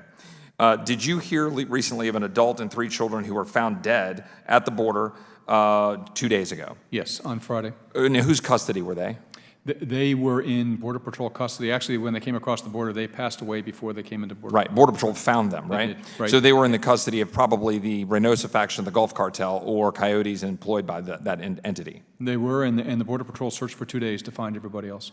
When CBP is accused of kids dying in their custody, are you aware that in many of these cases, it's children that are being given life-saving treatment, either at the facilities or at hospitals, because they're injured or sick? Yes, sir, and they all medically screened before they come into. Right, and isn't it often the case that they are in sometimes bad shape after the journey and after being abused by cartels along the journey because this country refuses to secure its border? That's completely correct. Is it helpful? Is it helpful for the task at hand when people say the following? Speaker Pelosi called the situation a fake crisis at the border. Senate Minority Leader Chuck Schumer called it a crisis that does not exist. Majority Leader Steny Hoyer said there is no crisis at the border. House Democrat Caucus Chairman Hakeem Jeffrey said there is no crisis at the border. House Foreign Relations Committee Chairman Elliot Engel called the situation a fake crisis at the border. House Judiciary Committee Chairman Jerry Nadler said there is no crisis at the border. Representative Wasserman Schultz, former chairwoman of the Democratic National Committee and a colleague on this committee, said we don't have a border crisis. Representative Doggett called the situation a phony border crisis. Representative Earl Blumenauer called it a fake crisis at the border. Representative Sanford Bishop called it a crisis that does not exist. Representative Jesus Garcia, Jose Serrano, Suzanne Bonamici, Donald Byer, Pramila Jayapal, and Adriano Espaillat called it a non-existent border crisis. Former Congressman and current California AG Javier Becerra said there is no border crisis. Is that helpful to identifying and establishing that there is, in fact, a crisis at the border, for Congress to act appropriately and responsibly to deal with the crisis, provide necessary materials and support to deal with the crisis, and to actually be responsible in our job to secure the American people and provide for safety and well-being of the migrants who seek a better life in this country? Is that helpful to have all of those quotes and statements being made over the last 4 or 5 months? Not only is it not helpful, it's not correct. And in the extent that it's not helpful, do you think it has colored perceptions about what is actually happening at the border of the last 4 or 5 months? I think it has. And has that made it difficult to get the resources necessary to do the job for Border Patrol, for ICE, and for everybody dealing with this crisis? It has, and the emergency humanitarian supplemental will address those issues. And is it safe to say that that has an impact when you're having to deal with TSA and deal with the questions of whether you're sending 3 or 4 or 500 volunteers to be able to support this because we've not done our job in Congress to actually provide the resources necessary to do the job? Yes. Thank you, Mr. Pekoski, and I would yield to Mr. Jordan.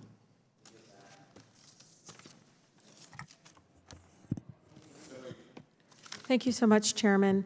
Administrator, I have a question for you. Would a wall have prevented the death of the family? I don't know the specifics to be able to answer that question fully. Right. So I think it's very clear that I think you mentioned the need for immigration reform to fix this broken immigration system. I think that needs to be the focus rather than both sides yelling out there's a crisis. I think the humanitarian crisis is real, of the number of children that are in our care, and increasingly becoming very aware that it's becoming a public health crisis as well. I'm going to take this in a different direction, if I may, Chairman. I want to talk about PreCheck recommendations. PreCheck program is a program that enables U.S. citizens, as we all know, and lawful permanent residents, green card holders, to receive expedited checkpoint screening if they provide their personal biographic information, documents, fingerprints to TSA, and are cleared for such screening after background check is completed. Is that correct? That's correct. So are you familiar with CLEAR? I am. So I want you to know, for a while I've been going and I kind of watch the process of CLEAR and realized and went to their website, and it says, instead of using identification documents, CLEAR uses biometrics, eye scans, and fingerprints to confirm identity. CLEAR codes the biographic information and stores the data to be retrieved, supposedly for future flight checks. Once it's in-person registration, as you know, Administrator, and it gets completed, and then ClearPass can be used. The cost for our residents is about $100 annually, and I think they pay a little bit more, I believe, when they first register. I have concerns about this. This is a private company, correct? It is. And they're stepping into doing their version of a pre-TSA check, correct? No, they are doing identity verification, but it is not pre-check. So when they put the information in there, from what I understand from their website, of course, they're going to say, you know, CLEAR's privacy policy seems to indicate that they can't sell the material or they're not going to share the material and so forth. But what's very interesting, Administrator, and again, this is also for Director Johnson, because I don't know does GAO look at the CLEAR's airport security process or not. This is why it's concerning. So the company shut down unexpectedly earlier this year for a day because it so-called, quote, ran out of money, and no one seems to know the root cause or how safe the data was during that time. And then it goes on to say nothing in the privacy policy explicitly prohibits a data collection company from purchasing CLEAR just for its data on what is likely or largely, you know, well-heeled clientele. This is very concerning because even though obviously maybe in their contract it says that they can't sell or share the data, where does it say that our information is still protected? Can they sell it to another company? Can they transfer that contract to yet another company? And again, this is for-profit companies, private outside companies that are coming in, gathering the data, and by them being there at the airport next to the pre-TSA line and cutting we've kind of given some sort of blessing and credibility to this company to do that practice. And so what division approves this outside contract, and what kind of oversight are we having in regards to this process? Yes, ma'am. Clear is what's called a registered traveler company. Yeah, I know. And the registered traveler program was established by Congress. So that program was established by Congress. It's being implemented as Congress had intended. The Clear organization is not under contract with TSA. It is under contract with individual airports. So there is no contractual relationship between TSA and Clear. Our relationship to Clear is via the airports through the airport security program, which we put in place at each airport around the country. So is there, and I don't know, Director Johnson or maybe the administrator can answer, do you see any security risks of the data being collected and being cleared through, people are being, the cleared process that they've been using to get expedited through the line? While we have looked at the PreCheck program in the past, we haven't really looked at the Clear program. So I'll defer to the administrator. The other thing I would add, ma'am, is that we reviewed Clear's data security protocols, and we held them to the NIST standard, the National Institute of Standards, and we were satisfied that their data integrity met those standards. And, Chairman, if I may, I think it's really critical that GAO includes this in their review and making sure we hold them accountable, because the residents and the people that are being registered and cleared don't know this is not a government agency. They're not told that. They think that this is an extension of TSA administrator, and you probably already know that. And they're making money off of our residents, and we need to make sure that their data and information is protected. Thank you very much. Mr. Gibbs. Thank you, Chairman. Thank you, Mr. Polsky, for being here and the other witnesses. Also, I'll just state right off the bat, I fly virtually every week, and I have very good experience going through TSA almost 100% of the time, so it's good. I want to go here. I have an article in the report that TSA has been violating their own policy regarding to migrants who are released from federal custody and put on flights not having the required documentation. And there's a list here of 15 different things, and it only takes one. Obviously one's a driver's license, passport, permanent residence card, border crossing card, federally recognized tribal issued ID card, just to name a few of the 15. And according to this article, this was documented by several Department of Homeland Security officials. So I'll give you a chance to answer this in a second, but I also want to relate it to, we talk about, my colleague, Congressman Heiss, talked about all the people coming across the border. We apprehended over 144,000 in the month of May alone and securing our border. But then allegedly we're putting people that we're catching on these planes to disperse them throughout the country, and you're shaking your head yes, so I assume that must be happening, correct? And is it also happening because the system obviously we know is overwhelmed, but also there was a 2015 court ruling that bars ICE from holding these families more than 20 days. And so I guess one of my questions I'm asking you, so we are putting migrants, people who have come across the border illegally, putting them on airplanes without documentation. We don't really know who they are, flying them to all over the United States. And is that correct? No, sir, it's not correct. They are flying in the United States, usually to reunite with family members or to go to other shelters that are throughout the country. What they present is what's called the NTA, Notice to Appear, which is a U.S. government document that provides them notice to appear before a judicial process to further their immigration claim. The notice to appear is not a form of identity verification. Their identity is verified by either a CBP officer or an Immigration and Customs Enforcement officer before they go through screening. When they go through screening, they get enhanced screening as they go through that process. So we have a federal officer that validates their identity, and we also give them enhanced screening going through the screening. Now, notice to appear, how many actually appear than when they're supposed to appear? About 10%, sir. So 90% just vanish into our country. They just don't appear, sir. Yeah. But from an aviation security standpoint, we feel that we are maintaining aviation security at the levels we want to because we know who they are, and they are getting enhanced screening. So what you're saying here, you're 100% confident that we identify them at the border before we're putting on the planes, even though what kind of identification would they have? How do we identify them to know who they are? Yes, sir. They go through a very thorough interview process with either Customs and Border Protection or Immigration and Customs Enforcement or the Border Patrol. Okay. Okay.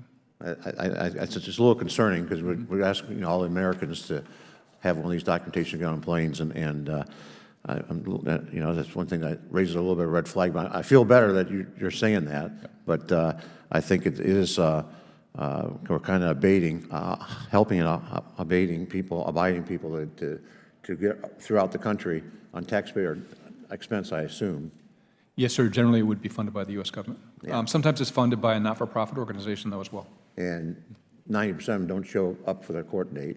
Statistically, yes, sir. Yeah, that's a problem. So I yield back. Thank you. Thank you very much, Mr. Sarbanes. Thank you, Mr. Chairman. Thank you all for being here today.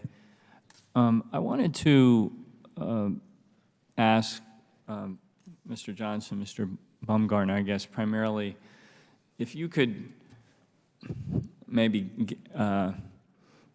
give your theory as to why it's been so hard for the agency to respond to these recommendations, the deficiencies that have been cited, because what jumps out at me when I look at those numbers is that seems like an outlier, and I don't know whether there's something going on in the culture of the organization that is preventing them from moving as quickly to address the things that you've pointed out in your reports. Where's the breakdown here? It doesn't make sense because the things you're speaking to are obviously of critical importance, and I would just have thought there'd be more compliance happening or more progress in responding to these recommendations. And I'm asking you to help me understand, because presumably, and you can tell me this, you've done these kinds of inquiries in other agencies and so forth. You've seen how agencies can respond, et cetera. So enlighten me, if you can, on why it seems to have been such a problem here. Yeah, I'll take the first stab at that. Department-wide, I would sort of give credit to DHS. DHS has been pretty proactive in trying to address many of our recommendations we've made. They have a pretty high response rate. Over 70-some% of the recs that we've made over the last 7-8 years have been addressed or closed as implemented in terms of the ones that you go back to our 4-year criteria. In this particular case on the covert testing, where we talk about the 9 vulnerabilities or issues that were raised that went towards that management process panel, the breakdown there was that it took too long in some cases to assign those to an accountability person to take care of. And then they lingered in the system for over a year to over 3 years before action has been taken. The promising thing is that now that there's management attention, which we've talked about, and that they're establishing milestones and timeframes for progress, as well as assigning someone to monitor that, we think that there's some promise that that will be taken care of. A month from now, we're hoping that we'll be able to look at, everything that we've made in terms of the covertness being addressed, and later in the year, as the administrator noted, the rest of the recommendations we've made with respect to some of the TSA operations for aviation security, that we hope that those things will be taken care of. We will proactively monitor those and work with DHS and TSA to do so.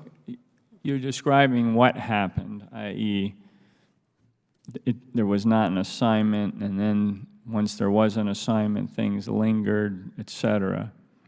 But why were they lingering that long? I mean, in other words, can you trace this back to a couple of individuals that had responsibility that just didn't carry them out, and therefore you can isolate the problem there, as opposed to saying it was a more broad cultural Well, just, issue in terms of responding? just to be fair, some of these are complex challenges or issues that need to be addressed. Yeah. As the administrator mentioned, some may involve acquisition, may involve changing policies and getting that through, retraining staff, things of that nature. So some may take more time to get resolved.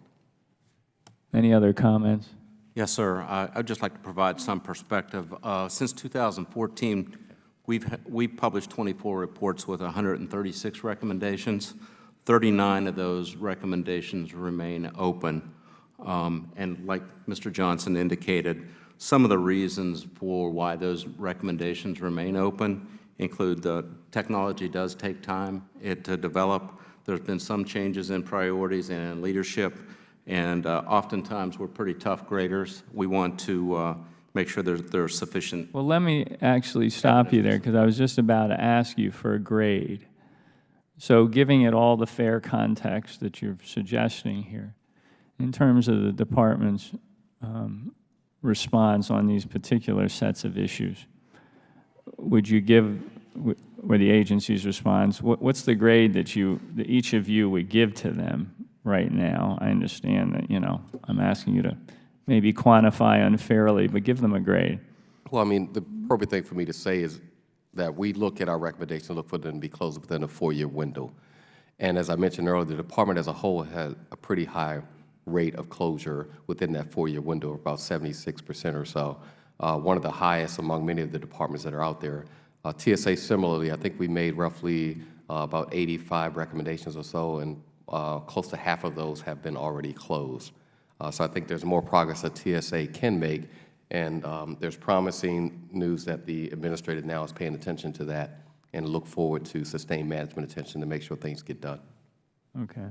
I think Charles saved me. I hesitate to give a grade, but I would say this. Prior to 2015, the grade would not be very high. Since 2015, with Administrator Neffinger and now with Administrator Prekoski, I think there's a renewed attention toward our oversight and the willingness to address our recommendations in a timely fashion. Thank you. Thank you very much, Mr. Jordan. Oh, I'm sorry, Mr. Brown.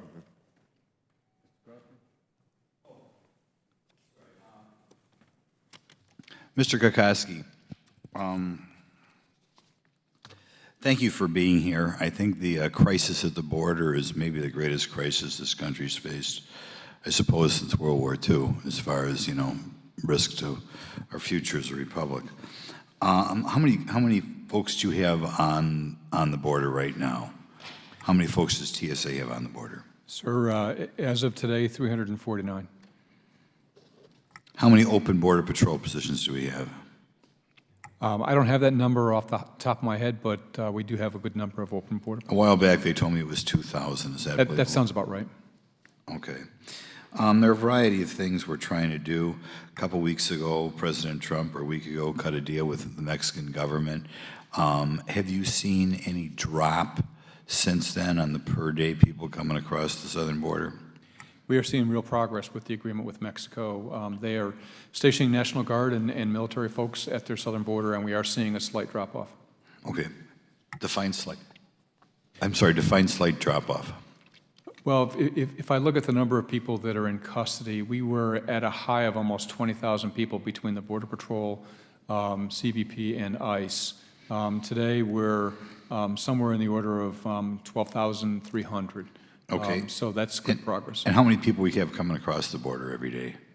Well, in the month of May, as you mentioned, we had about 144,000 people. So far this year, 676,000. Yeah, how many so far? Do you keep track on a day-by-day basis in June? Yes, sir. I get a report, though, every month. So I don't have a day-by-day in front of me. They don't tell you how much came in the last week? I could easily find that out. Okay, well, that would be of interest. Has DHS coordinated with nations other than Mexico as far as dealing with this crisis? Yes, sir. The Northern Triangle countries of Guatemala, El Salvador, and Nicaragua. Where are people coming across from right now? Coming across from those 3 Northern Triangle countries into Mexico, and then correct. Where overall? I mean, when I was down there, I was on the Laredo sector. They told me at least there were countries far beyond Central America increasingly coming in this country. Is that true? That's true, and that's because the word is out that you can get through the border, particularly if you're with a child or a family. So in other words, we're encouraging people to bring a child with them to come across. Yes, sir, we call that a pull factor. Okay. When I was down there, we were told I think there were 14,000 unaccompanied minors coming across the border in May. How many accompanied minors are coming across? So in family units in May, sir, 84,542. Yeah, how many children, though, in the 84? Children, unaccompanied children, 11,000. How many accompanied children? I don't have that figure in front of me, but I can get it for you. Okay. President Trump ran saying he was going to build a wall. You know how many miles of wall we've built in the last 2.5 years since he's become president? Sir, I think we were close to 50 miles of wall. 50 miles. And I would add, too, that the wall is important in that it brings folks trying to cross our border into the ports of entry, which is really important. That's the legal way to enter the country. I haven't talked to a Border Patrol guard who didn't want a wall, didn't feel we needed a wall. Have you, in your new position, have you run into any Border Patrol guards who didn't feel we needed a wall? No, sir, particularly when you're on site and when you're walking the border yourself, everybody will point to the value of having a wall, again, to make the crossings of the border more discreet. Okay. Maybe things have changed since I was down there. As far as customs is concerned, which countries are they finding people come across from? We're finding people coming across from Cuba, some other Caribbean nations, and some South American nations, and occasionally some folks from Europe. Okay. That's what customs finds? That's what Customs and Border Patrol find, yes, sir. Okay. I think they're entirely different populations. Is that true? The folks that Customs find would be the folks that come through the ports of entry. Border Patrol would correct. be, I think right. there's a significant difference in the countries they're both catching, correct? There is. Yeah. Could you rattle off like the major countries for Border Patrol and the major countries for Customs? Yes, sir. For Border Patrol, it would be, I would think Cuba would be one of the larger populations. And when I was down there 4 weeks ago, I saw a good number of Cuban migrants at Border Patrol stations. From the Customs perspective, mostly, I would say those Northern Triangle countries wanting to come through the ports of entry. That's exactly the opposite of what I heard when I was down there. Are you sure about that? No, I can verify it. Yeah, I would check. What we were told coming across from Customs was very few people in the Central American countries. But okay, 50 miles so far. Where was that 50 miles constructed? Mostly in the Rio Grande Valley. Okay. Give you one other question. How many? There's a lot of wall down there right now. How many miles of wall were constructed under President Clinton and President Obama and President Bush? Sir, I don't know. I don't have that information. Why don't you get a say? Thanks much for. Thank you very much, Mr. Jordan. Thank you, Mr. Chairman. Mr. Bukowski, let me just come back. You're not only the administrator for TSA, you're acting Deputy Secretary of DHS, is that right? Yes, sir. I'm the senior official performing the duties of the Deputy Secretary. How long have you worked there? I have worked in DHS in that position since April 11th. No, how long you worked total at DHS and Total at TSA? DHS? Well, I was in the Coast Guard for 33 years, and then I've been in TSA for almost 2. Appreciate your service. Just to reiterate where we've been a lot this hearing, there is a crisis on the border. Is that right? Without a doubt. Without a doubt. Enough fentanyl a few months ago seized in one drug seizure, one drug seizure to kill 57 million Americans. How many apprehensions last month alone? Apprehensions last month alone, about 144,000. What was the number you gave for the year? For the year so far, this year so far, 676,315. That's way above any previous year, isn't it? Yes, sir. 60,000 kids in 40 days, I think, was also happened. So this is certainly a crisis. And when there's a crisis, isn't it sort of all hands on deck? All hands on deck, just like in a hurricane response. Just like anything else. Yes, sir. And so TSA has responded, and you've said to your agents, do any of you want to volunteer and deal with this crisis? And I think you said, what, 349 have, yes, sir, have accepted that challenge and are down there helping? They're down there now. What are they doing? They're doing a whole myriad of things. We have federal Air Marshals that are providing law enforcement presence down there. So that basically frees up a customs officer or a border patrol officer to be on the border.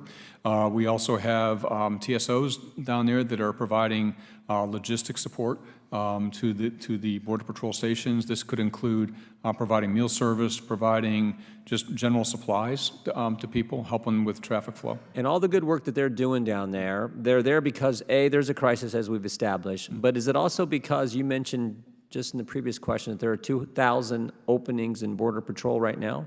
Yes, sir. It's hard to fill the positions. The Border Patrol and Customs and Border Protection have reallocated their own resources from throughout the country down to the southwest border. Why are there 2,000 open spots? Is there a frustration for the lack of the government, particularly the Congress, dealing with the situation? Why are there 2,000 openings in Border and Customs? So I would put in context, I think the Border Patrol and Customs have had actually a pretty good success in hiring more people than are leaving those agencies. And that reverses a trend that had been going on for a good number of years where more people were leaving than coming on board. And I think it's people seeing the value of the mission and wanting to contribute to the security of the country. To deal with this crisis, would changing the Flores law help? It would. Would fixing our asylum law help? Immeasurably. Would a wall help? A wall is helping and will continue to help. And certainly the supplemental would help. The supplemental is critical to us. How about putting troops on the border? Would that help as well?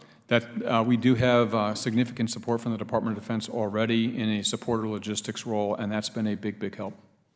If troops are on the border, would you need to send the 349 TSA agents there?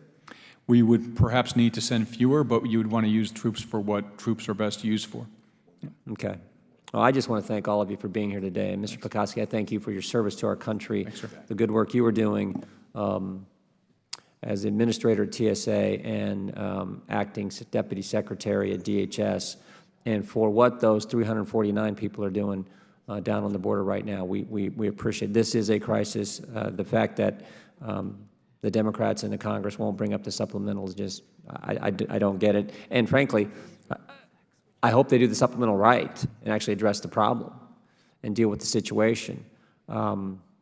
We got to do all the above. We got to build the border security wall. We have to reform the asylum law. We have to change the Flores decision, and we have to pass this supplemental to deal with the very real crisis that is playing out every single day on our southern border. So again, I thank you all for your work and appreciate you being here. I yield back. Yeah, Mr. Pekoski, let me ask you this: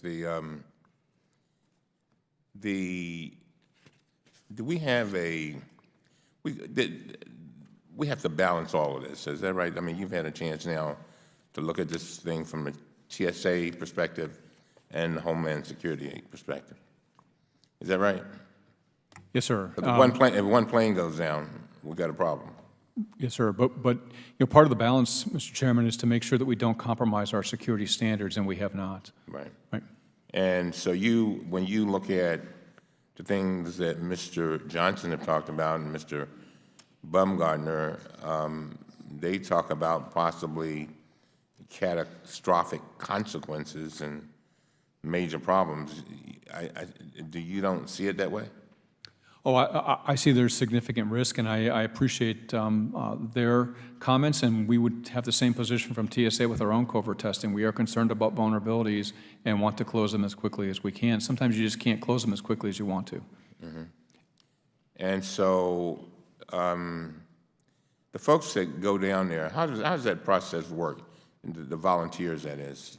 I mean, you put out a notice and... Yes, sir. We put out a notice, solicit volunteers, and then we also give the supervisor of the volunteer the opportunity to either approve or disapprove with reason why that volunteer can or cannot deploy. And then we work a process logistically of providing the slot and the transportation down to the southwest border. And now going back to your Homeland Security position, how are these contracts let to take care of these folks? A lot of contracts I assume, taking care of these children. And a lot of people are very concerned about the safety of these folks. Can you comment on that? Yes, sir. A key priority of ours and a key focus of both the Acting Secretary and me is to make sure that we provide as safe a condition as we humanly can. Do you think that's happening? I think we're doing everything we can right now, given the facilities that we're dealing with and the flow that we're dealing with. That's why the request for the supplemental is so critically important to us, and that's also why, sir, that we need to put our resources down there. And, the strength of this department is that we can put capacity to a problem very, very quickly because we have large agencies that can support operations like this, just like TSA. Now, in answering the ranking member's question one of his questions about if he asked if we change asylum laws, would that help? And you said yes. Is that right? Yes, sir. And how would that help? Well, it would help us improve the flow. One of our key challenges is getting a migrant through all the process flows and making sure they have the opportunity to present their case and to have it heard by a judge. We would like to speed up that process so that we get a definitive answer much more quickly. A speed up, but a fair process. Absolutely. Yes, sir. And so what else do you see with regard to, there are a lot of people that are concerned about these folks down there, babies in diapers that haven't been changed for days, no showers. Just watching something last night where a government agency was telling a court that it's okay for a kid not to have a toothbrush or soap. And then, of course, this whole idea of having children in cages and things of that nature. That should concern all of us. Would you agree? Yeah, I would agree completely, sir, and we are doing everything we can to make sure we have the right supplies. But one of the key issues in some of these detention facilities is they don't have shower facilities. It's just not there. A lot of what we've done over the past several months is to bring in what we call soft-sided facilities, which basically are not hardened facilities but have soft sides for family units and unaccompanied children so that they have a better environment within which to process their claims until they get off into the next, either get released or get off into the next facility that they're going to.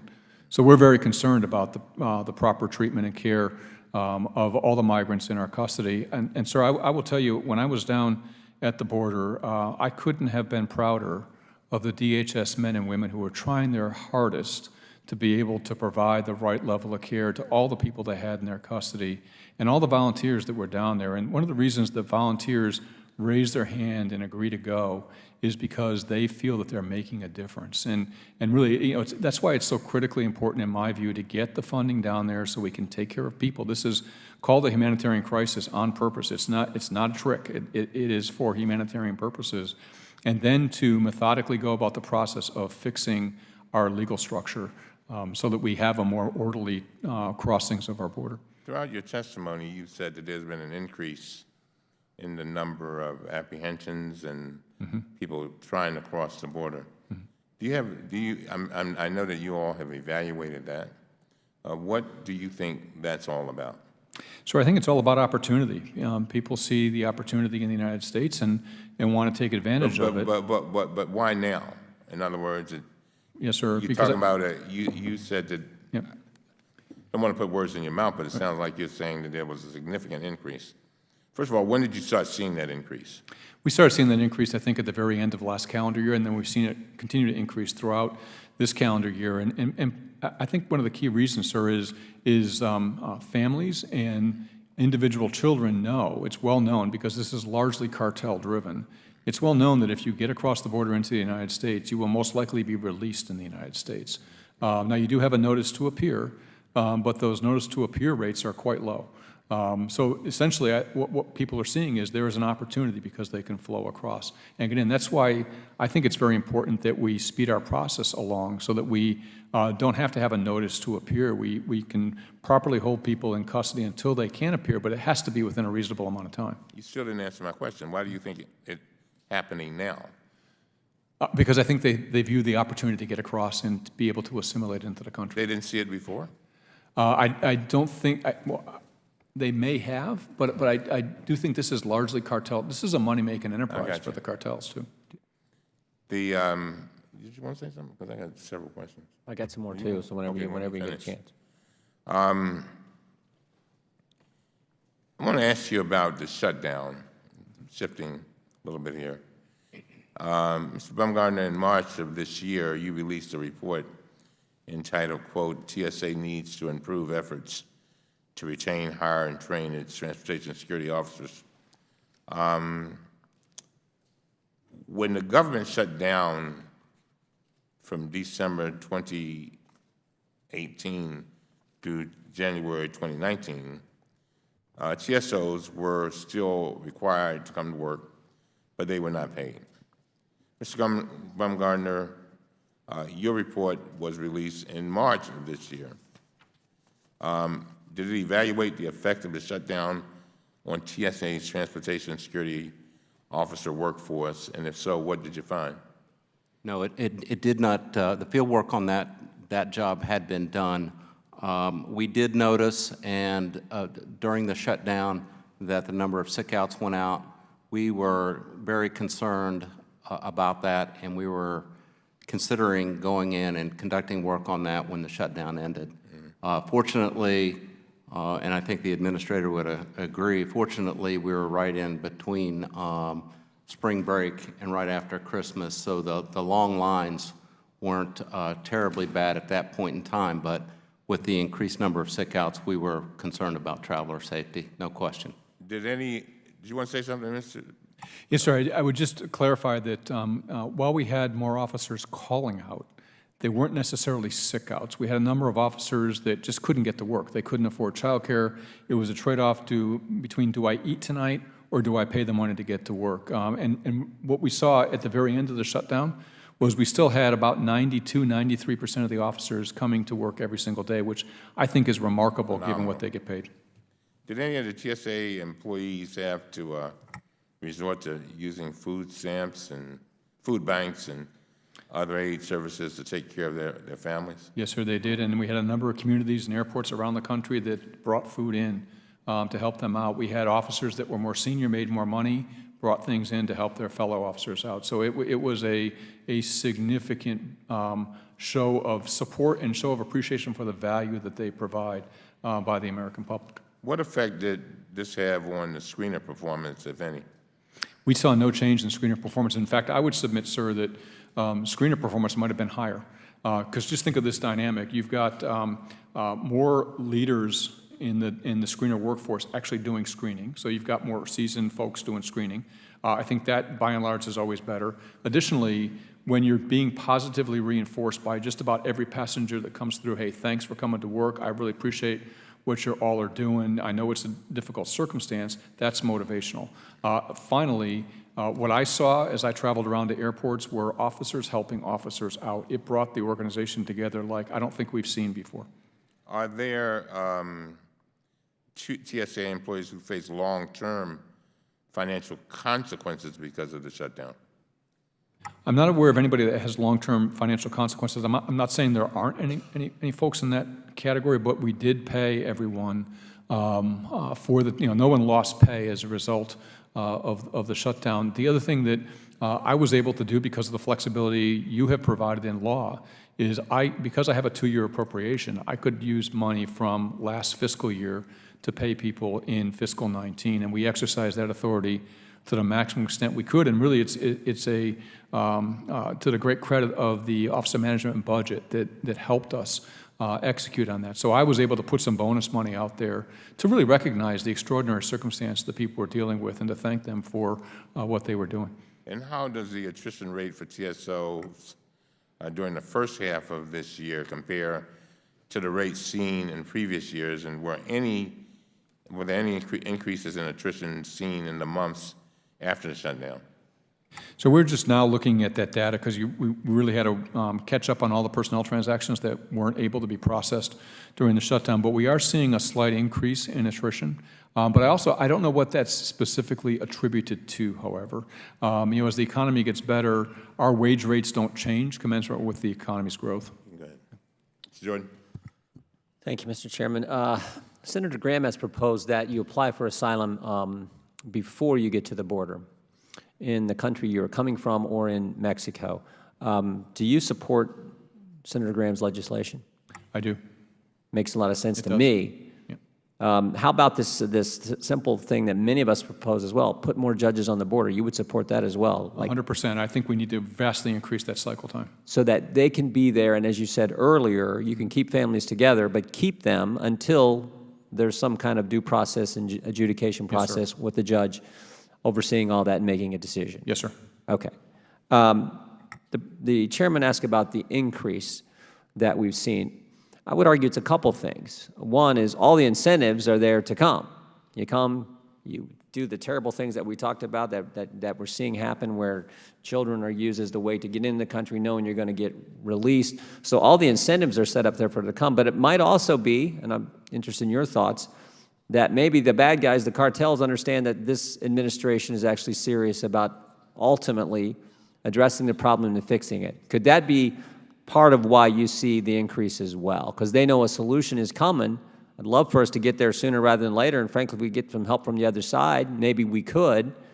But might that also be a reason for the dramatic increase we've seen in the last several months? Yes, sir. I think that's entirely logical. I mean, the cartels are looking at opportunity too. They know they have perhaps a closing window of opportunity, and just to drive it faster. The other thing that I understand from my time down at the border is the cartels are now making as much money in human trafficking as they are in drug trafficking. So for them, this has been an economic incentive for sure. And the solution is as simple. And I think you've said this already, Director, and I appreciate it, but a border security wall, fixing the asylum law, fixing Flores. That is the solution. Yes, sir. That's long-term. Coupled with Senator Graham's legislation, which says apply before you get to the border, and more judges so we can keep families together and actually adjudicate it while they're there. Yes, sir. And I would add to that the strong support of the government of Mexico in ensuring that folks that cross their border are stopped at their border before they come to ours. Yeah, and to me, this is all common sense. Everything we just discussed right there, everything you agreed to, is as common sense as it gets. I think the vast majority of the people across this country understand that. Seems to me the only ones who don't are Democrats in Congress. And that is the fundamental problem. That is the fundamental problem. They don't get it so much so that they haven't 6 weeks on just to deal with the humanitarian crisis, just to help these people in a short-term way. They won't even pass that. So that is the problem here. And I thank you for your work and for you coming here and stating the truth in such a straightforward and plain way. I yield back. Thank you very much. I want to thank our witnesses for being here today. I ask unanimous consent to enter into the record a letter from the American Federation of Government Employees. Without objection, so ordered. I also wish to enter into the record a New York Times piece dated June 24, 2019, titled, "There's No Excuse for Mistreating Children at the Border." Without objection, so ordered. Again, I want to thank all of you for being here. I think that there is a situation here where there has to be balance. We've got to look out for the flying public. At the same time, I can understand the concerns with the border. I think that many members on both sides, I assume, are concerned very much not only about the border and hopefully some kind of reasonable legislation with regard to immigration reform, comprehensive that is, but also concerned about the way our children are treated. These children are treated. I heard you, Mr. Bukowski, but I can tell you that from what I'm seeing and hearing, the way these children are treated does not reflect American values. And that's very unfortunate. And hopefully we will get to some type of resolution. We can go in circles and circles and I'm convinced that we can do more than one thing at one time. But clearly, like I said, if one plane goes down, we're in trouble. And I want to thank you, Mr. Johnson, and you, Mr. Baumgartner. We're just going to have to keep working at this because I think there's an urgency, I think, in both places. The flying public, certainly, I mean, the reports that I've seen with regard to our testing gives me a lot of concern, and I'm glad you did not get into the numbers because I think that is the type of information that does not necessarily need to be out there in the public. but they concern me, and they should concern all of us. And I think that concern is heightened when we learned that there were recommendations that, for whatever reasons, have not been addressed as fast as we would like.